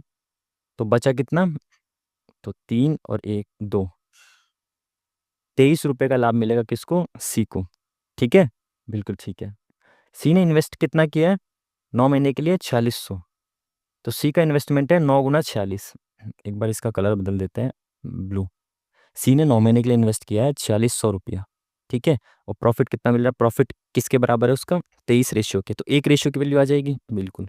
तो 9 × 4600 23 रेशियो के बराबर है, तो एक रेशियो की वैल्यू कितनी आ गई, 23×2 = 46, 9×2 = 1800। एक रेशियो की वैल्यू 1800 आ गई, बिल्कुल ठीक है। पूछा क्या है, ए ने कितनी पूंजी का निवेश किया है, तो ए ने 5 महीने के लिए इन्वेस्ट किया है, उसको प्रॉफिट कितना मिल रहा है, 5 का। तो A × 5 की वैल्यू कितनी है, 5 रेशियो, तो 5 रेशियो की वैल्यू कितनी है, 1800। एक रेशियो की वैल्यू, तो 18 × 5 5 रेशियो की वैल्यू, तो ये 5 नीचे आ गया इसके, 5 से 5 कट गया, तो ए ने इन्वेस्ट किया 1800, ऑप्शन नंबर ए। ठीक है जी, थोड़ा लेंदी लग रहा है पेपर, जल्दी जल्दी से आगे बढ़ते हैं, क्वेश्चंस बहुत ज़्यादा लेंदी है। बिंदु इतने इतने इतने बनाते हैं, तो एक बार इनको देखते हैं यहाँ रख के, 0 और 5, 0 और 5, 5 और 0, 5 और 0, ठीक है। 2 और 2, दो यहाँ से भी दो, दो यहाँ से भी दो, तो ये बीच में आ जाएगा यहाँ पे। सरल रेखा बना रहे क्या, नहीं, ये नीचे ऐसे हो रहा है ये। समद्विबाहु त्रिभुज बना रहे हैं क्या, ये डिस्टेंस बराबर होगा क्या, यहाँ से भी दो, यहाँ से भी दो है, हाँ, ये वाले डिस्टेंस दोनों यहाँ से और यहाँ से दो डिस्टेंस बराबर होंगे तो समद्विबाहु त्रिभुज बन जाएगा। समबाहु तो नहीं बनेगा ना, यहाँ से यहाँ तक का ज़्यादा हो जाएगा, बिल्कुल, तो बी बन सकता है इसका समद्विबाहु त्रिभुज। आगे बढ़ते हैं जल्दी से। दो समान राशियों पर एक ही समय पर 8%, 4% साधारण ब्याज पर उधार दी जाती है। दो राशियां समान, ठीक है, समान राशियां दो एक ही समय पर, एक 8% की रेट से और एक 4% की रेट से एसआई पर इन्वेस्ट की जा रही है। पहली राशि दूसरे की तुलना में 2 साल पहले प्राप्त होती है और प्रत्येक मामले में 14,500 रुपये प्राप्त होते हैं। देखो अगर मैं मानता हूँ इन्वेस्ट किया मैंने P रुपए, ठीक है, तो वो राशि कितनी बन जा रही है, 14,500, और दो समान इन्वेस्टमेंट है, ठीक है। तो अगर मैं मानता हूँ पहली राशि P थी, तो P का 8% की रेट से, देखो 2 साल पहले कोई राशि प्राप्त हो जा रही है तो वो 8% वाली होगी ना, जिसमें ज़्यादा परसेंट ब्याज मिल रहा है वो पहले आ जाएगा, ठीक है। तो इसने 8% की रेट पर 2 साल, मैं मान लेता हूँ टी टाइम के लिए इन्वेस्ट किया है, तो टी टाइम के लिए 8%, ठीक है, P × R × T अपॉन में 100, ठीक है ना, बिल्कुल ठीक है। तो ये तो हो गया SI, PRT, ये हो गया SI प्लस इसमें प्रिंसिपल, ये राशि कह रहा है इतनी राशि हो जा रही है, तो यानी कि प्रिंसिपल प्रिंसिपल में इंटरेस्ट जोड़ा तो इतना हो गया। सेम दूसरे केस में दो राशियां है ना, तो उसने P इन्वेस्ट किया प्लस P का R कितना है, रेट कितना है, रेट है 4%, और टाइम कितना है 2 साल पहले। तो अगर ये टी टाइम में प्राप्त हो रही थी तो ये टी से 2 साल पहले प्राप्त हो जा रही है, ठीक है। अपॉन में 100, देखो 100 से तो 100 कटेगा, परसेंटेज में आ जाएगा, नीचे कटे, लेकिन एक सेकेंड, पहले नहीं कटेगा, बाद बाद में कटेगा। परसेंटेज से तो वैसे हटा दो ना, परसेंटेज को हटो, ठीक है। अब यहाँ पे देखो, अगर मैं पी कॉमन ले लेता हूँ बाहर, यहाँ पे क्या बचा 1 + 8t, ठीक है, बराबर यहाँ पे मैंने अगर पी बाहर कॉमन लिया तो यहाँ पे क्या बचा 1 + 4t - 8, है ना। 2 वर्ष, अरे यार 2 वर्ष पहले, यानी कि दो, क्या कर रहा हूँ मैं यार, एक राशि दूसरे की तुलना में 2 वर्ष पहले प्राप्त हो जाती है, तो इसको 2 साल ज़्यादा लगे होंगे ना 4% वाले को। जो 4% के लिए इन्वेस्ट किया गया है वो ज़्यादा समय में ही तो बनेगा ना। इस पे 4% हो रही है और इस पे 8%, तो 8% वाली जो राशि है वो कम समय में ज़्यादा हो जाएगी ना। ये 4% वाली राशि जो है ज़्यादा समय लेगी इसके बराबर होने में। तो यहाँ पे t+2 टाइम लगेगा। मैं जब भी कहूँ माइनस क्यों आ रहा है यहाँ पे, तो प्लस आना चाहिए। तो 4t + 8, यहाँ पे ये हो गया, और कुछ बचा क्या, नहीं। तो p से p कैंसिल आउट, ठीक है। ये 80 हो गया, यहाँ पे एक इधर आ जाएगा तो ये कितना हो जाएगा 40, बराबर यहाँ पे 1 + 8, ये एक इधर जाके -1 हो जाएगा, तो माइनस से माइनस खत्म। तो टी की वैल्यू आ गई 2। तो भाई टी की वैल्यू 2 आ गई, तो राशि बतानी है कितनी है, तो प्रिंसिपल की वैल्यू बतानी है। तो अगर मैं टी की वैल्यू यहाँ पे 2 रख देता हूँ तो ये कितना हो जाएगा पी का, एक सेकेंड इसको हटा देते हैं, टी की वैल्यू आ गई 2, ठीक है। तो अगर मैं मान रहा हूँ कि जो 8% पर इन्वेस्ट किया गया था, 2 साल के लिए इन्वेस्ट किया गया था, तो वो 16% का ब्याज मिल रहा होगा उस पर। तो राशि कितनी हो जा रही होगी अपना, 116% हो जा रही होगी बिल्कुल। और राशि है कितनी 145, 1% की वैल्यू ये, तो 100% की वैल्यू निकालनी है। तो ये कितना हो जाएगा 4 दूनी 8, 4 नीम 36, 4 दूनी 8, 4 पंजे 20, 3 पंजे 15, तो 5 से कट गया, तो 25 पंजे 125, तो 125 100। आई थिंक मैं समझाने में थोड़ा सा इशू हो रहा है क्योंकि टाइम बहुत कम बचा हुआ है यहाँ पे। ए और बी के बीच की दूरी का स्थान बी और सी के बीच की दूरी का अनुपात इतना है। ए से बी तक x किलोमीटर प्रति घंटा की गति से, बी से सी तक 50 किलोमीटर प्रति घंटा की गति से यात्रा करता है। यदि पूरी यात्रा में उसकी औसत गति 40 किलोमीटर प्रति घंटा है तो इसका मान बताना है। ए से बी के बीच की दूरी, बी से सी की, ये डिस्टेंस का रेशियो दे दिया, ठीक है। ए से बी तक ये स्पीड का रेशियो दे दिया, एक्स से जाता है, और बी से सी तक 50 की स्पीड से जाता है। तो डिस्टेंस दे रखा है, तो अगर मैं एवरेज स्पीड भी दे रखी है, एवरेज स्पीड क्या होती है टोटल डिस्टेंस अपॉन में टोटल टाइम, ठीक है। तो टोटल डिस्टेंस अगर मैं इसको 3x और 5x मान लूँ, तो टोटल डिस्टेंस हो गया 3x + 5x अपॉन में टोटल टाइम। अगर मैं मान लूँ ये 1 घंटे में इसको चल रहा था डिस्टेंस को, है ना, और बी से सी तक 50, ये भी 1 घंटे में चल रहा था, तो टोटल 2 घंटे में डिस्टेंस चला जा रहा था। समझ पा रहे हो ना आप। मैंने कहा पहले वाला ए से बी तक 1 घंटे में चल रहा था डिस्टेंस को, प्रति घंटा है ना स्पीड, तो दूसरे वाले को भी 1 घंटे में चल रहा होगा, तो 2 घंटे में चल रहा है, तो टोटल एवरेज स्पीड आ गई 40। तो ये 2 इधर गया तो ये कितना बन गया 80, और 8x की वैल्यू 80 आ गई, तो x की वैल्यू आ गई 10। अगर x की वैल्यू 10 है तो ये पहला डिस्टेंस कितना हो गया 30, और ये कितना हो गया 50। तो ये डिस्टेंस आ गया 30 और ये आ गया 50। इसको मिटाते हैं एक बार, अब लिखते हैं ठीक से। ये डिस्टेंस आ गया 30 और ये आ गया 50। बोला क्या इसने, ए से बी तक x किलोमीटर प्रति घंटा, तो हमने माना है कि इस वाले डिस्टेंस को 1 घंटे में चल रहा है वो। तो अगर 1 घंटे में 30 किलोमीटर चल रहा है तो स्पीड कितनी हो गई 30 किलोमीटर प्रति घंटा, है ना, बिल्कुल ठीक। और दूसरे वाले डिस्टेंस को 50 की स्पीड से चल रहा है, तो 1 घंटे में ही 50 किलोमीटर चल रहा है, बिल्कुल ठीक है। बोला x-10, तो x-10 मतलब 20, 30 में से 10 गया 20, रेशियो x+1 यानी 31, तो 20-31 कहाँ गया, ऑप्शन नंबर बी। आज मैं जिस तरीके से समझा रहा हूँ उससे मैं खुद सेटिस्फाई नहीं हूँ कि मैं आपको बहुत जल्दी जल्दी समझा रहा हूँ, क्योंकि क्वेश्चंस बहुत अच्छे दे रखे हैं और काफ़ी लेंदी दे रखे हैं, ठीक है। बी ए पी, तो बी ए पी ये दे रखा है angle, A B C angle दे रखा है, ए क्यू सी पूछ रहा है, ए क्यू सी ये वाला एंगल पूछ रहा है। देखो ये 80 का, तो ये कितने का हो गया 100 का हो गया ये, क्योंकि एक लाइन पे 180 डिग्री का होता है, ठीक है। ये 100 का हो गया, ये 30 का हो गया, तो ये कितने का हो जाएगा 50 का हो जाएगा। इसमें क्या पूछना है, option number D is the correct answer. चलिए, पाइप ए और बी मिलकर एक टैंक को 16 घंटे में भर सकते हैं। तो ए प्लस बी मिलकर किसी को 16 घंटे में भर सकते हैं, जबकि सी अकेले पूरे टैंक को 24 घंटे में खाली कर सकता है। तो सी अकेले माइनस कर सकता है 24 घंटे में टैंक को। ठीक है, तो ए और बी को एक साथ खोला तो एक बार इनकी एफिशिएंसी निकाल लेते हैं। 24 पंजे 120, 120 16 से कटता है क्या? नहीं कटता। तो 120 दूनी 240, 16 पंजे 80।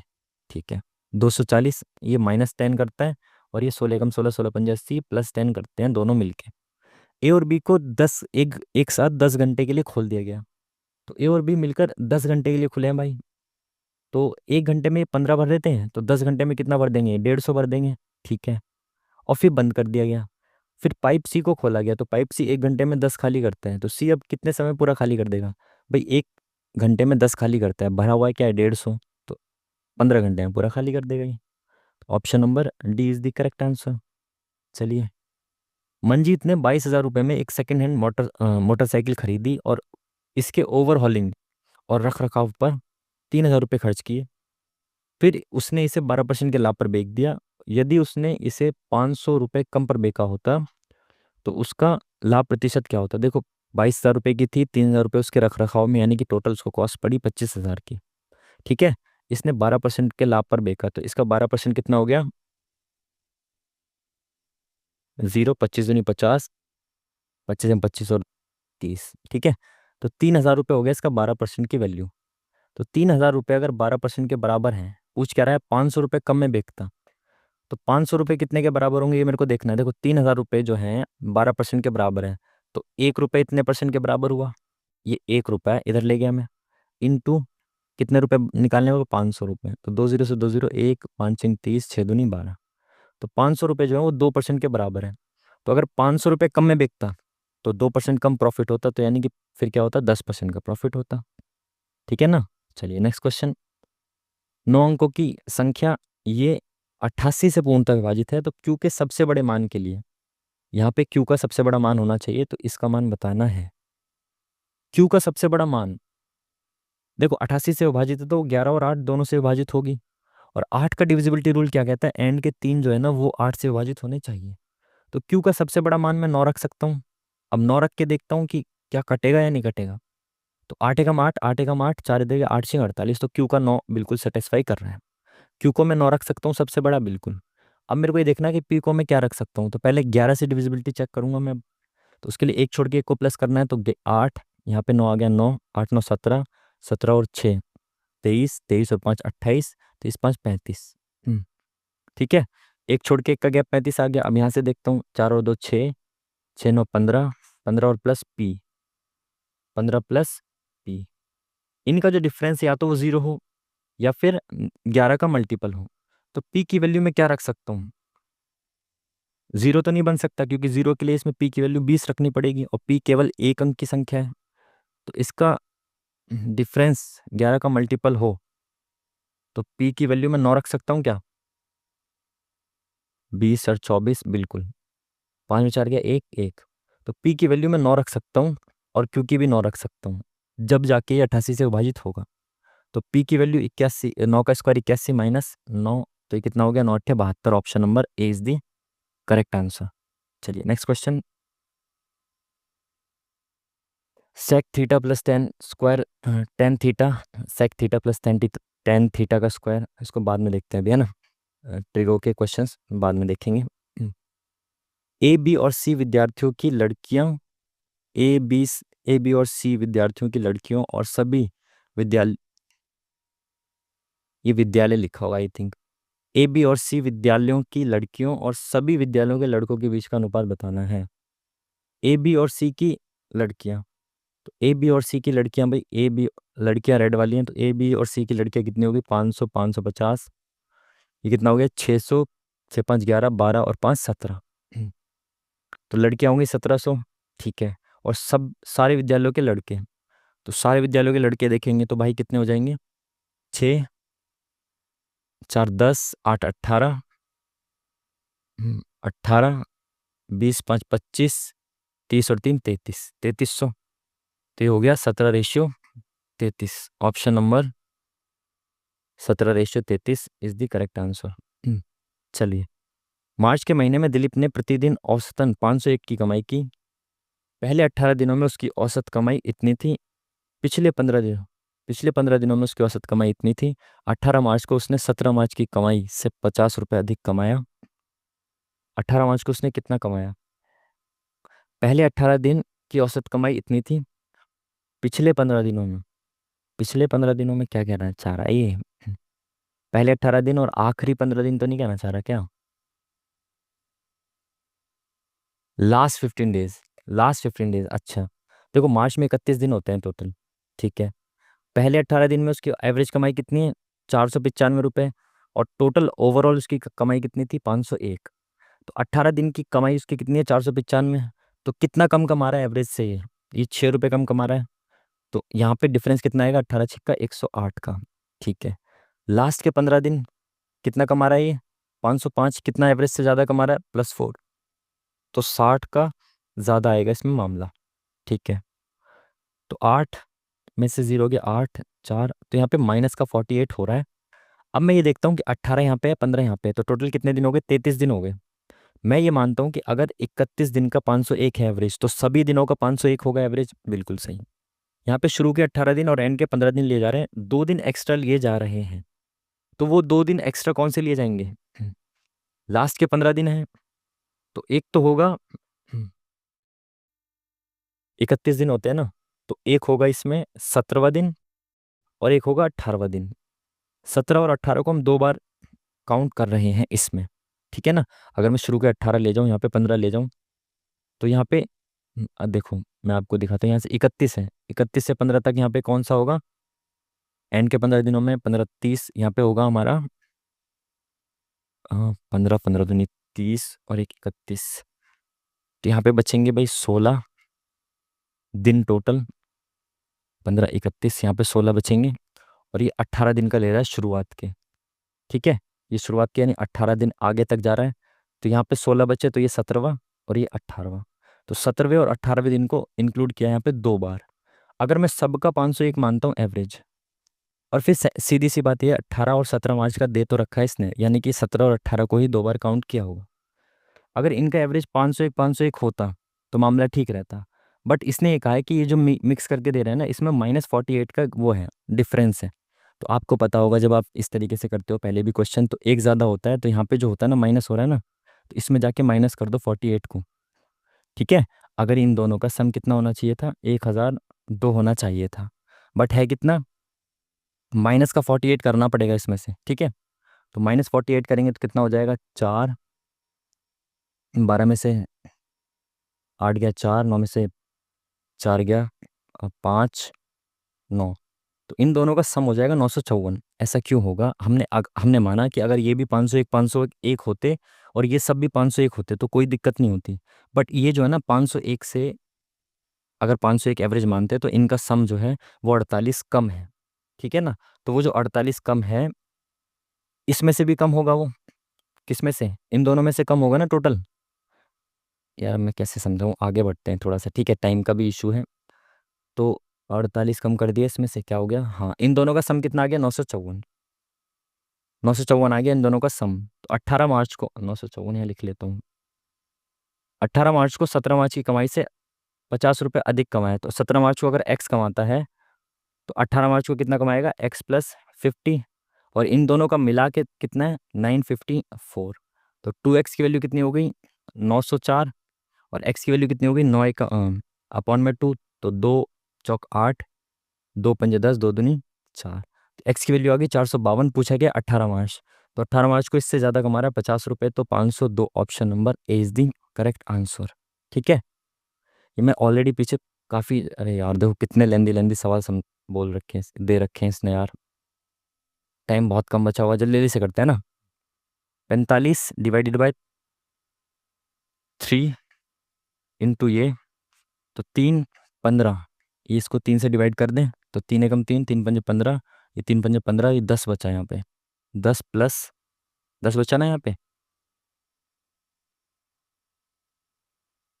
पहले डिवाइड करेंगे ना, 3 पंजे 15, 3 पंजे 15, 5 दूनी 10। ठीक है।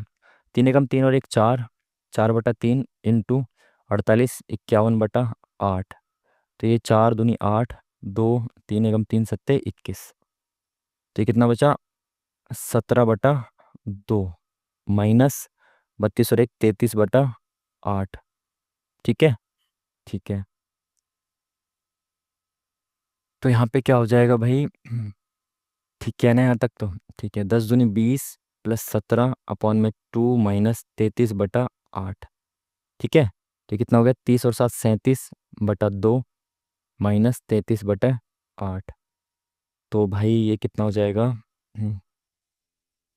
माइनस करें तो इनका एलसीएम कितना आ गया? 8। 8 इनका एलसीएम आ गया 4। 4 से मल्टीप्लाई करना पड़ेगा।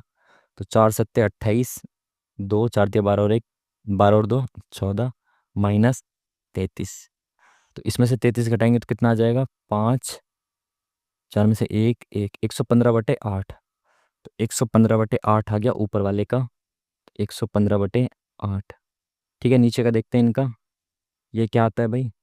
सबसे अंदर वाले ब्रैकेट को सॉल्व करते हैं पहले। तो ये कितना आ जाएगा? 3 पंजे 15 इंटू 5 कर देता हूँ मैं, उसमें ऊपर भी इंटू 5 हो जाएगा।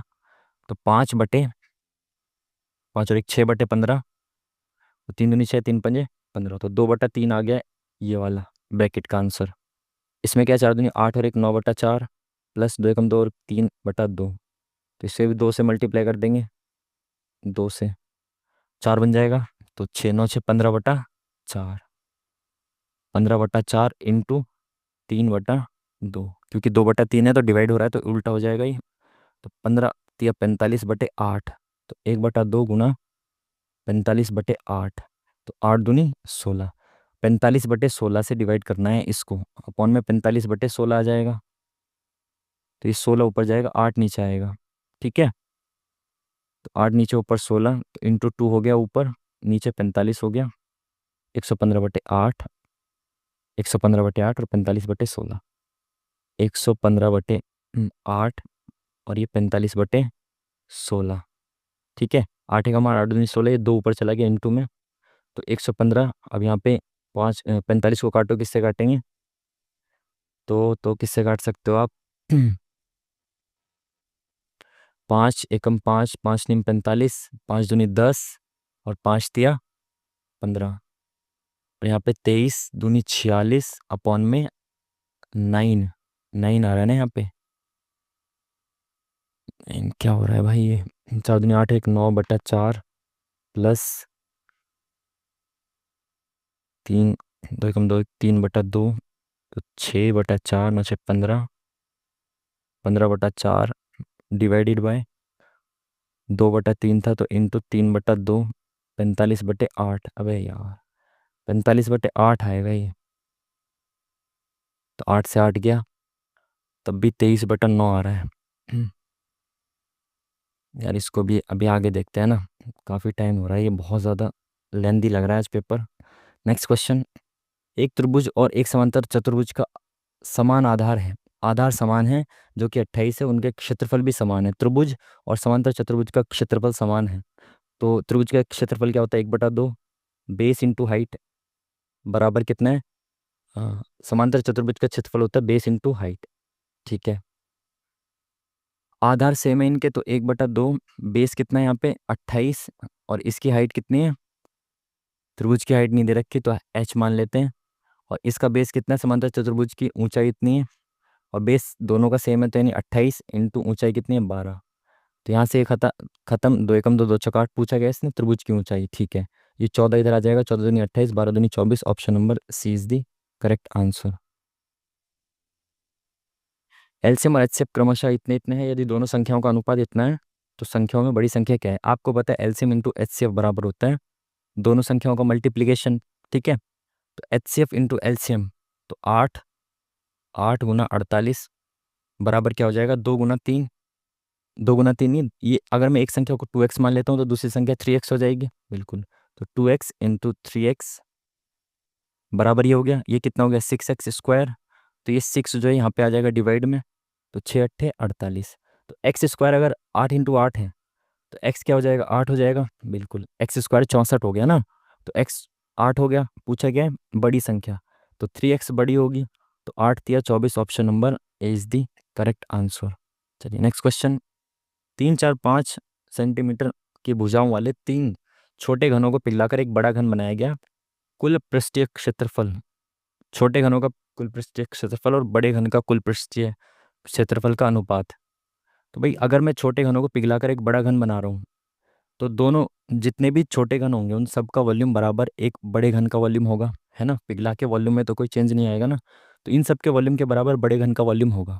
तो 3 3 9 27, वॉल्यूम एक ही क्यूब होता है ना, एक ही क्यूब वॉल्यूम होता है, ठीक है। 4 चौक 16 चौका 64, 5 पंजे 25 पंजे 125, इन तीनों का वॉल्यूम ये हो गया। 9 7 16, 1 2 3 6 3 9 2 11 2 1 216 होगा नए वाले क्यूब का वॉल्यूम, ठीक है। और ये किसका क्यूब होता है, 6 का। तो जो नया वाला क्यूब बना ना बड़ा वाला, उसकी एक भुजा आ गई 6, ठीक है। बड़े वाले क्यूब की एक भुजा आ गई कितनी, 6। कहाँ गया, ये बड़े वाले की एक भुजा 6 आ गई। इसने पूछा छोटे घनों का कुल पृष्ठीय क्षेत्रफल और बड़े घन का कुल पृष्ठीय क्षेत्रफल। पृष्ठीय क्षेत्रफल क्या होता है, 6a² होता है, ठीक है। तो ये इनकी ए दे रखी है, मतलब भुजा दे रखी है। तो 6a² plus 6a² plus 6a², ये तीनों का हो जाएगा।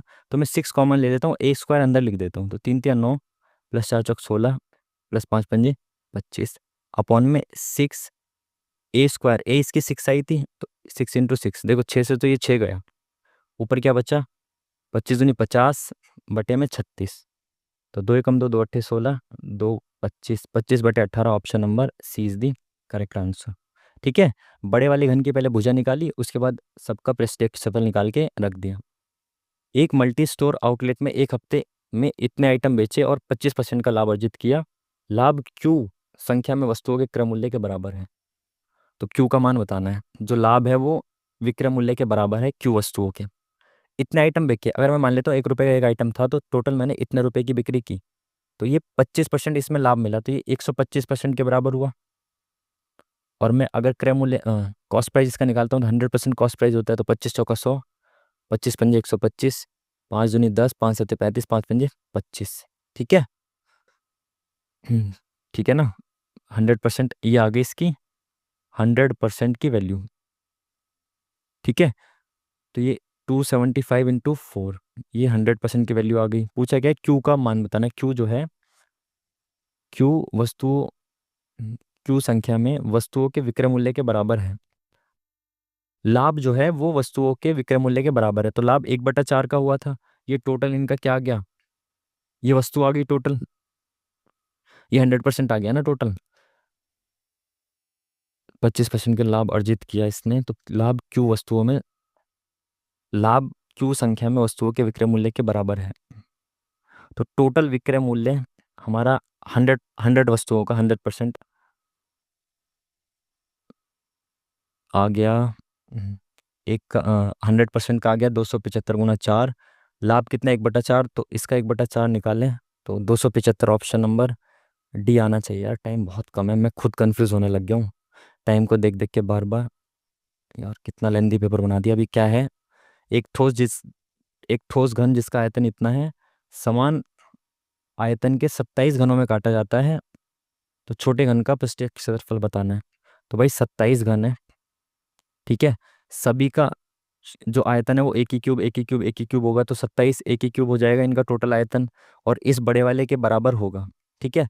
तो अगर मैं कहूँ कि 27 एक ही क्यूब बराबर 4 6 6 5 6 होगा, ठीक है। तो एक ही क्यूब बराबर क्या हो जाएगा, 4 6 6 5 6 अपॉन में 27। तो इसको काटे तो 9 × 3 = 27, 9 × 5 = 45, 9 × 9 7 जरेगा, 9 × 8 = 72, 9 × 4 = 36। 3 से काटें तो 3 × 1 = 3, 3 × 7 = 21, 3 दूनी 6, 3 × 8 = 24, 1728 एक ही क्यूब आ गया।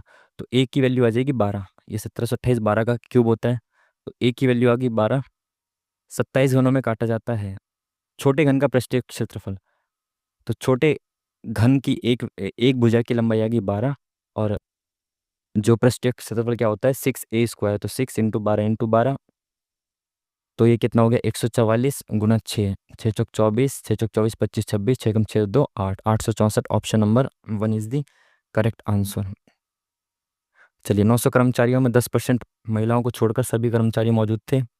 यार अभी मेरे को जीएस को देखना चाहिए। एक मिनट, एक सेकंड, ये क्या था पिछले वाला क्वेश्चन।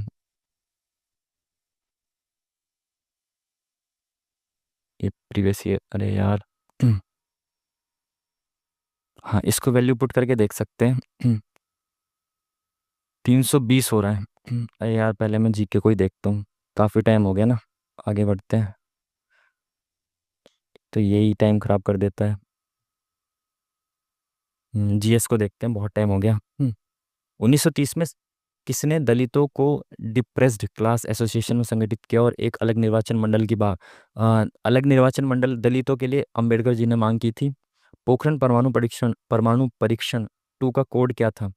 सेकंड वाला ऑपरेशन शक्ति था 1998 में। पहला था स्माइलिंग बुद्धा। देवमाली चोटी उड़ीसा में। गुजरात सरकार ने समान नागरिक संहिता मसौदे के लिए किसकी अध्यक्षता में पैनल गठित किया है? नहीं पता। डैश का उपयोग किसी व्यक्ति की आंखों के अंदर के दाब को मापने के लिए किया जाता है? आंखों के अंदर के दाब को मापने के लिए किया जाता है। ये पीवाईक्यू का ही है ऑलरेडी। ओडोमीटर नहीं, टोनोमीटर होता है I think. I am not sure, देखते हैं। गोवा पर कब्जा कब किया था पुर्तगालियों ने? 1510 में। बहुत फेमस। किताबुल हिंद किसने लिखी थी? अलबुरी ने लिखी थी। भारतीय संविधान में शामिल स्वतंत्रता, समानता और बंधुत्व सिद्धांत किस देश से लिया गया है? ये तीनों चीजें ली गई हैं अपनी फ्रांस से। महात्मा गांधी और शिव प्रसाद गुप्त के साथ मिलकर 1981 में 21 में वाराणसी में काशी पीठ की स्थापना किसने की थी? इसका भी नहीं पता यार। कौन सा अनुच्छेद राज्य संघ राज्य क्षेत्रों के लिए उच्च न्यायालय से संबंधित है? यूटीज के लिए हाई कोर्ट। यूटीज के लिए हाई कोर्ट है अपना। ये तो हो नहीं सकते दोनों। 241 ही होना चाहिए आई थिंक। भारत में सर्वाधिक उपलब्ध एवं सर्वाधिक सघन रूप से कृषि हेतु प्रयोग की जाने वाली मिट्टी कौन सी है? कृषि के लिए सबसे ज्यादा उपयोग की जाती है जलोढ़ मृदा, और यही सबसे ज्यादा पाई भी जाती है भारत में। और औराशनिक औराशनिक मिसाइल प्रणाली किस देश से संबंधित है? और सैनिक और सैनिक और सैनिक तो शायद आई थिंक रशिया से रिलेटेड है। न्यूज में रहती है शायद। पूर्व चोल राजाओं में से किसे सबसे महान माना जाता है? चोल राजाओं में सबसे महान है करिकल। ये ये पीवाईक्यू में आया हुआ है, और इतना ही इंपॉर्टेंट होता है ये चोल वोल में कि इनका जो है सबसे फेमस कौन था। कौन सा गुंबद जैसी संरचना वाले जल निकास पैटर्न का निरूपित करता है? रेडियल गुंबद गुंबद जैसा डोम शेप्ड तो रेडियल ही होता है आई थिंक। आयताकार अलग होता है, जालीनुमा। ये सब वो है पैटर्न जो वो बनाते हैं ना। ड्रेनेज सिस्टम का जो पैटर्न बनता है वो है। आपने ज्योग्राफी के एनसीईआरटी में देखा होगा। यह दर्रा जम्मू कश्मीर की जास्कर सीमा पे श्रीनगर से लेह तक का सड़क मार्ग इससे होकर जो गुजरता है। श्रीनगर से लेह तक का सड़क मार्ग श्रीनगर से लेह तक का सड़क मार्ग इससे होकर गुजरता है। तो श्रीनगर से लेह को जोड़ता है अपना जोजिला पास। पंचायती राज संस्था की स्थापना करने वाला पहला भारतीय राज्य था राजस्थान, जहाँ पे जवाहरलाल नेहरू जी ने स्थापना की थी इसकी। वैज्ञानिक भूकंप की संभावना का अनुमान किसके आधार पर नहीं करते हैं? पृथ्वी के भीतर प्लेट की हलचल के आधार पर किया जाता है भूकंप की संभावना का। विकार जोन के आधार पर किया जाता है। ग्रहों की स्थिति के आधार पर। क्षेत्र में उत्पन्न भूकंपों के इतिहास के आधार पर भी। तो ये अलग सा लग रहा है। Let's see. किस संस्थान के पास भारतीय संविधान के अनुसार बंदी प्रत्यक्षीकरण के रिट जारी करने की शक्ति है? तो बंदी प्रत्यक्षीकरण रिट जो है वो रिट दोनों हाई कोर्ट और सुप्रीम कोर्ट जारी कर सकते हैं। तिल लाना किस नृत्य की प्रस्तुति शैली है? I am not aware of this. Thumri जो कि अर्धशास्त्रीय भारतीय संगीत की एक आम शैली है, की रानी के रूप में किसे जाना जाता है? ठुमरी की रानी है हमारी गिरिजा देवी। कौन सा यौन संक्रमण है? यौन टाइफॉइड यौन से सेक्सुअली ट्रांसमिटेड नहीं है। हैजा भी नहीं है, रेबीज भी नहीं होना चाहिए। ये कौन सा है भाई? तो शायद यही होता हो। इन तीनों में से तो कोई लग नहीं रहा। अंतर्राष्ट्रीय नृत्य दिवस ये मनाया जाता है भाई आपका 29 अप्रैल को। ये पहले भी किसी मॉक में आया था जो कि हमने गलत किया था। कोलकाता स्थित फोर्ट विलियम का नाम बदलकर क्या किया गया है? पता नहीं भाई, शायद शिवदुर्ग कर दिया हो। आजकल यही चल रहा है ना। बाकी सब पहले वाले बदल के अब आजकल के चल रहे मामले। प्रस्तावना में प्रयुक्त शब्द गणतंत्र सूचित करता है। गणतंत्र का मतलब होता है जिस देश का बड़े से बड़ा अधिकारी या नेता जनता या जनता के प्रतिनिधि द्वारा चुना जाए। तो जिस देश का प्रधान निर्वाचित प्रतिनिधि है। कौन सी पादप कोशिका की एक विशेषता है? छोटी केंद्रीय राजधानी। हरित लवक अनुपस्थित उपस्थित होते हैं। लवक अनुपस्थित उपस्थित होते हैं। कोशिका भित्ति पाई जाती है, बिल्कुल ये वाला ठीक है। विश्व का दूसरा सबसे बड़ा भाषा परिवार है। दूसरा सबसे बड़ा भाषा परिवार। हम्म, वैश्य चीनी हो तब ये होता है आई थिंक। प्रधानमंत्री नरेंद्र मोदी ने बागेश्वर धाम चिकित्सा एवं विज्ञान अनुसंधान संस्थान की आधारशिला कहाँ रखी है? तो बागेश्वर धाम जो है ये मध्य प्रदेश, आप सभी को पता होगा। किस स्थान पर 12 प्रवाल द्वीप हैं? तो प्रवालों से बन के बना है लक्षद्वीप, ठीक है। भारत का केंद्रीय औषधि अनुसंधान संस्थान कहाँ पे है? ये शायद अभी जो बना है वो वाला है क्या? इसमें नई दिल्ली में मोदी जी ने जो उद्घाटन किया है, I am not sure. MPEG का पूर्ण रूप क्या है? एमपीईजी, तो एमपीईजी का पूर्ण रूप क्या है भाई? Micro picture expert group moving motion many micro, I think, मुझे पता नहीं है, मैं इस पे तुक्का लगा रहा हूँ, ठीक है। 1964 में भारत का पहला प्रेशराइज्ड वाटर रिएक्टर आया। अरे मुझे नहीं पता भाई, इसके बारे में आगे बढ़ते हैं। तापमान पर वायु में जलवाष्प संघनित होना शुरू कर देता है उसे कहा जाता है? जिस तापमान पर वायु में जलवाष्प संघनित होना शुरू कर दे उसको कहते हैं ड्यू पॉइंट। आर्टिफिशियल इंटेलिजेंस शब्द दिया है भाई आपका जॉन मैकेंजी मैकार्थी ने, मैकेंजी कह रहा हूँ। कौन सा टेनिस ग्रैंड स्लैम टूर्नामेंट में से एक नहीं है? फ्रेंच ओपन है, Canadian open, Wimbledon, I think ये नहीं, ऑस्ट्रेलियन ओपन भी है। कौन सा संचरण संबंधी शोध के लिए नोबेल पुरस्कार? I am not aware of this. UNWTO पर्यटन, मुझे नहीं पता इसके बारे में भी। रवि कीर्ति का एहोल शिलालेख पुलकेशिन द्वितीय द्वितीय की डैश पर विजय। एहोल शिलालेख पुलकेशिन द्वितीय की हर्ष पर विजय। किस राज्य को ग्रीन अवार्ड? नहीं पता। ईमेल भेजने के प्राप्त आमतौर पर किस प्रोटोकॉल का उपयोग किया जाता है? ईमेल, एक सेकंड लास्ट वाला देखते हैं। मामलुक साम्राज्य का कौन सा शासक 36 से 40 तक थी? रजिया सुल्तान। 7 नेक्स्ट। भाई आज के पेपर में तो बहुत बुरा हाल हुआ है, नहीं बयां कर सकते, इतना बुरा हाल हुआ है आज के पेपर में। काफ़ी बेहतरीन पेपर मुझे लगा, काफ़ी लेंदी लगा, बेहतरीन नहीं, समझाते समझाते तो समय लगता ही है हालांकि फिर भी। बट 4 क्वेश्चन गलत और हमारे आज 80 से भी डाउन मार्क्स आए हैं, तो अब तक का सबसे बड़ा डाउनफॉल। 4 क्वेश्चन हमारे गलत हुए हैं। लेट्स सी, एक बार नीचे देखें इसमें सेक्शनल किस क्वेश्चन किस में हमारे गलत हुए हैं क्वेश्चंस। एक क्वेश्चन हमारा क्वांट में भी गलत हुआ है। बताओ आज का क्या ही आलम रहा। और हमारे 3 क्वेश्चंस जीके जनरल अवेयरनेस में गलत हुए हैं। रीजनिंग में हमारे सारे सही गए हैं और क्वांटिटेटिव एप्टीट्यूड में हमारे एक क्वेश्चन गलत हुआ और 8 हमने अटेम्प्ट नहीं कर पाए हैं आज के पेपर में। तो भाई बहुत बुरा हाल, क्या कर सकते हैं। लेट्स सी, अनअटेम्प्टेड जो हमने अटेम्प्ट नहीं किए हैं क्वांट में देखें। अब इनको 8 के 8 क्वेश्चन को क्या ही समझाना है, इसमें सॉल्यूशन भी आपको दे ही रखे हैं, तो आप भाई इसमें से सॉल्यूशन देख लेना, ठीक है। तो वेरी डिसअपॉइंटिंग परफॉर्मेंस। बाकी पेपर भी अच्छा खासा था और रैंक भी 93 आज के पेपर में। क्या बोल रहे हैं, कुछ नहीं बोल सकते। अनअटेम्प्टेड में देख लेते हैं एक बार, मैथ्स में जो है ना क्वेश्चंस उनको देख लेते हैं। 4th नंबर का क्वेश्चन क्या बोल रहा है भाई ये? इसके लिए तो आइडेंटिटीज हैं, आपको याद होंगी तो आप कर दोगे। इसमें देखें, इसमें क्या आ रहा था हमारा, गलत हो रहा था ना कुछ। 35, ठीक तो है, सब चीज़ें बिल्कुल सही है। इसमें क्या दिक्कत आ गई थी? ओहो, इसमें मैंने 665 जोड़ दिया था बेफिजूल में, क्या यार। नेक्स्ट क्वेश्चन, ये भी आइडेंटिटी बेस्ड है, इसको आप कर ही दोगे, इसमें सॉल्यूशन दे ही रखा है देख के। इसमें भी हमारा कुछ गलत हो रहा था, शायद कैलकुलेशन की मिस्टेक हो रही होगी उस वक्त, जल्दी जल्दी क्योंकि टाइम कम था इस वजह से कैलकुलेशन की मिस्टेक हो गई होगी। 900 कर्मचारियों वाले एक कार्यालय में किसी विशेष दिन 10% महिला कर्मचारियों को छोड़कर, ये वाला क्वेश्चन था। हम्म, मेरा बिल्कुल मन नहीं कर रहा किसी भी क्वेश्चन को करने का। लेट्स सी, एक बार इसका सॉल्यूशन देख लेते हैं। 900 कर्मचारी वाले एक कार्यालय में किसी विशेष दिन 10% महिलाओं को छोड़कर सभी कर्मचारी कर्मचारी मौजूद थे। तो मेल और फीमेल दो हैं इसमें, और 10% महिला कर्मचारी नहीं आई, तो मेल सारे आए हैं प्लस 10% महिला कर्मचारी नहीं आई, तो मतलब 90%। फीमेल का 90% था उस वक्त, ठीक है। बोला क्या इसने, दोनों दिनों में प्रत्येक में उपस्थित कर्मचारियों की संख्या समान थी, तो कर्मचारी भी सेम थे दोनों दिन। तो यानी ये बराबर होंगे दूसरे वाले दिन, जिस दिन क्या था, 8% पुरुष कर्मचारी नहीं आए थे, बाकी सब फीमेल पूरी आई थी। 8% नहीं आए थे मेल, तो मेल 92% आए थे। ठीक है, तो इंटू इंटू ये क्या हो जाएगा,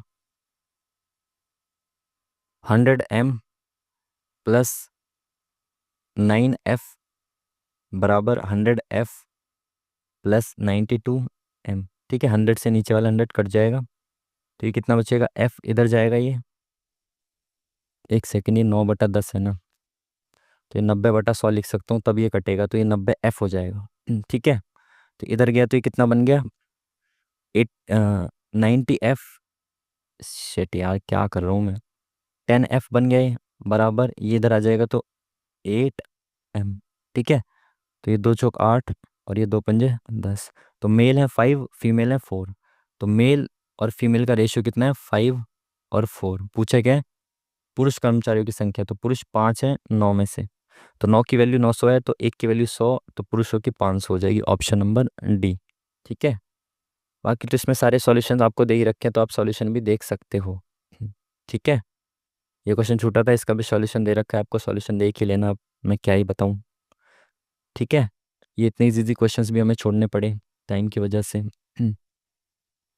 2016 और 2019 में कंपनी ए का कुल उत्पादन, बताओ यार, ये क्वेश्चन भी छोड़ा हमने। देखो इसमें क्या है, 16 और 19 में ए का कुल उत्पादन, तो ए है पहले वाला, तो 16 और 19, तो ये 16 और ये 19, तो इसमें 100 है।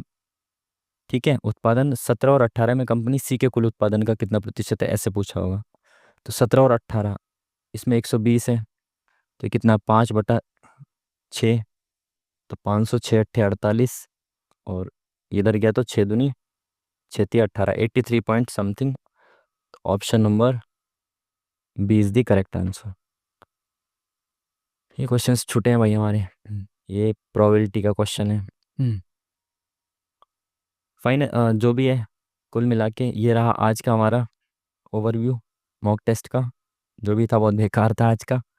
ठीक है, और शायद इतना नहीं होता स्कोर, क्योंकि समझाते समझाते ना समय थोड़ा जाता है, तो हालांकि वो मेरे को मैनेज करना चाहिए, फिर भी 80+ वाला तो हो जाता आज का भी, बट फिर भी यार अच्छा था मॉक टेस्ट, काफ़ी लेंदी लेंदी क्वेश्चंस भी थे। कुल मिला के ये था आज का हमारा मॉक टेस्ट, जिससे हम बिल्कुल भी खुश नहीं हैं, 2% 3% भी खुश नहीं है। ठीक है, आप लोग मॉक लगाइए, आपने भी अच्छा स्कोर किया होगा आपने। ठीक है, तो चलो अब भाई मिलते हैं फिर नेक्स्ट वीडियो में, तब तक के लिए thank you very much. Mock लगाते रहो, बढ़िया से रिवीजन करते रहो, और इस मॉक का एनालिसिस ज़रूर से ज़रूर करो। ठीक है, तो मिलेंगे फिर आपसे नेक्स्ट वीडियो में, तब तक के लिए थैंक यू वेरी मच, नमस्कार।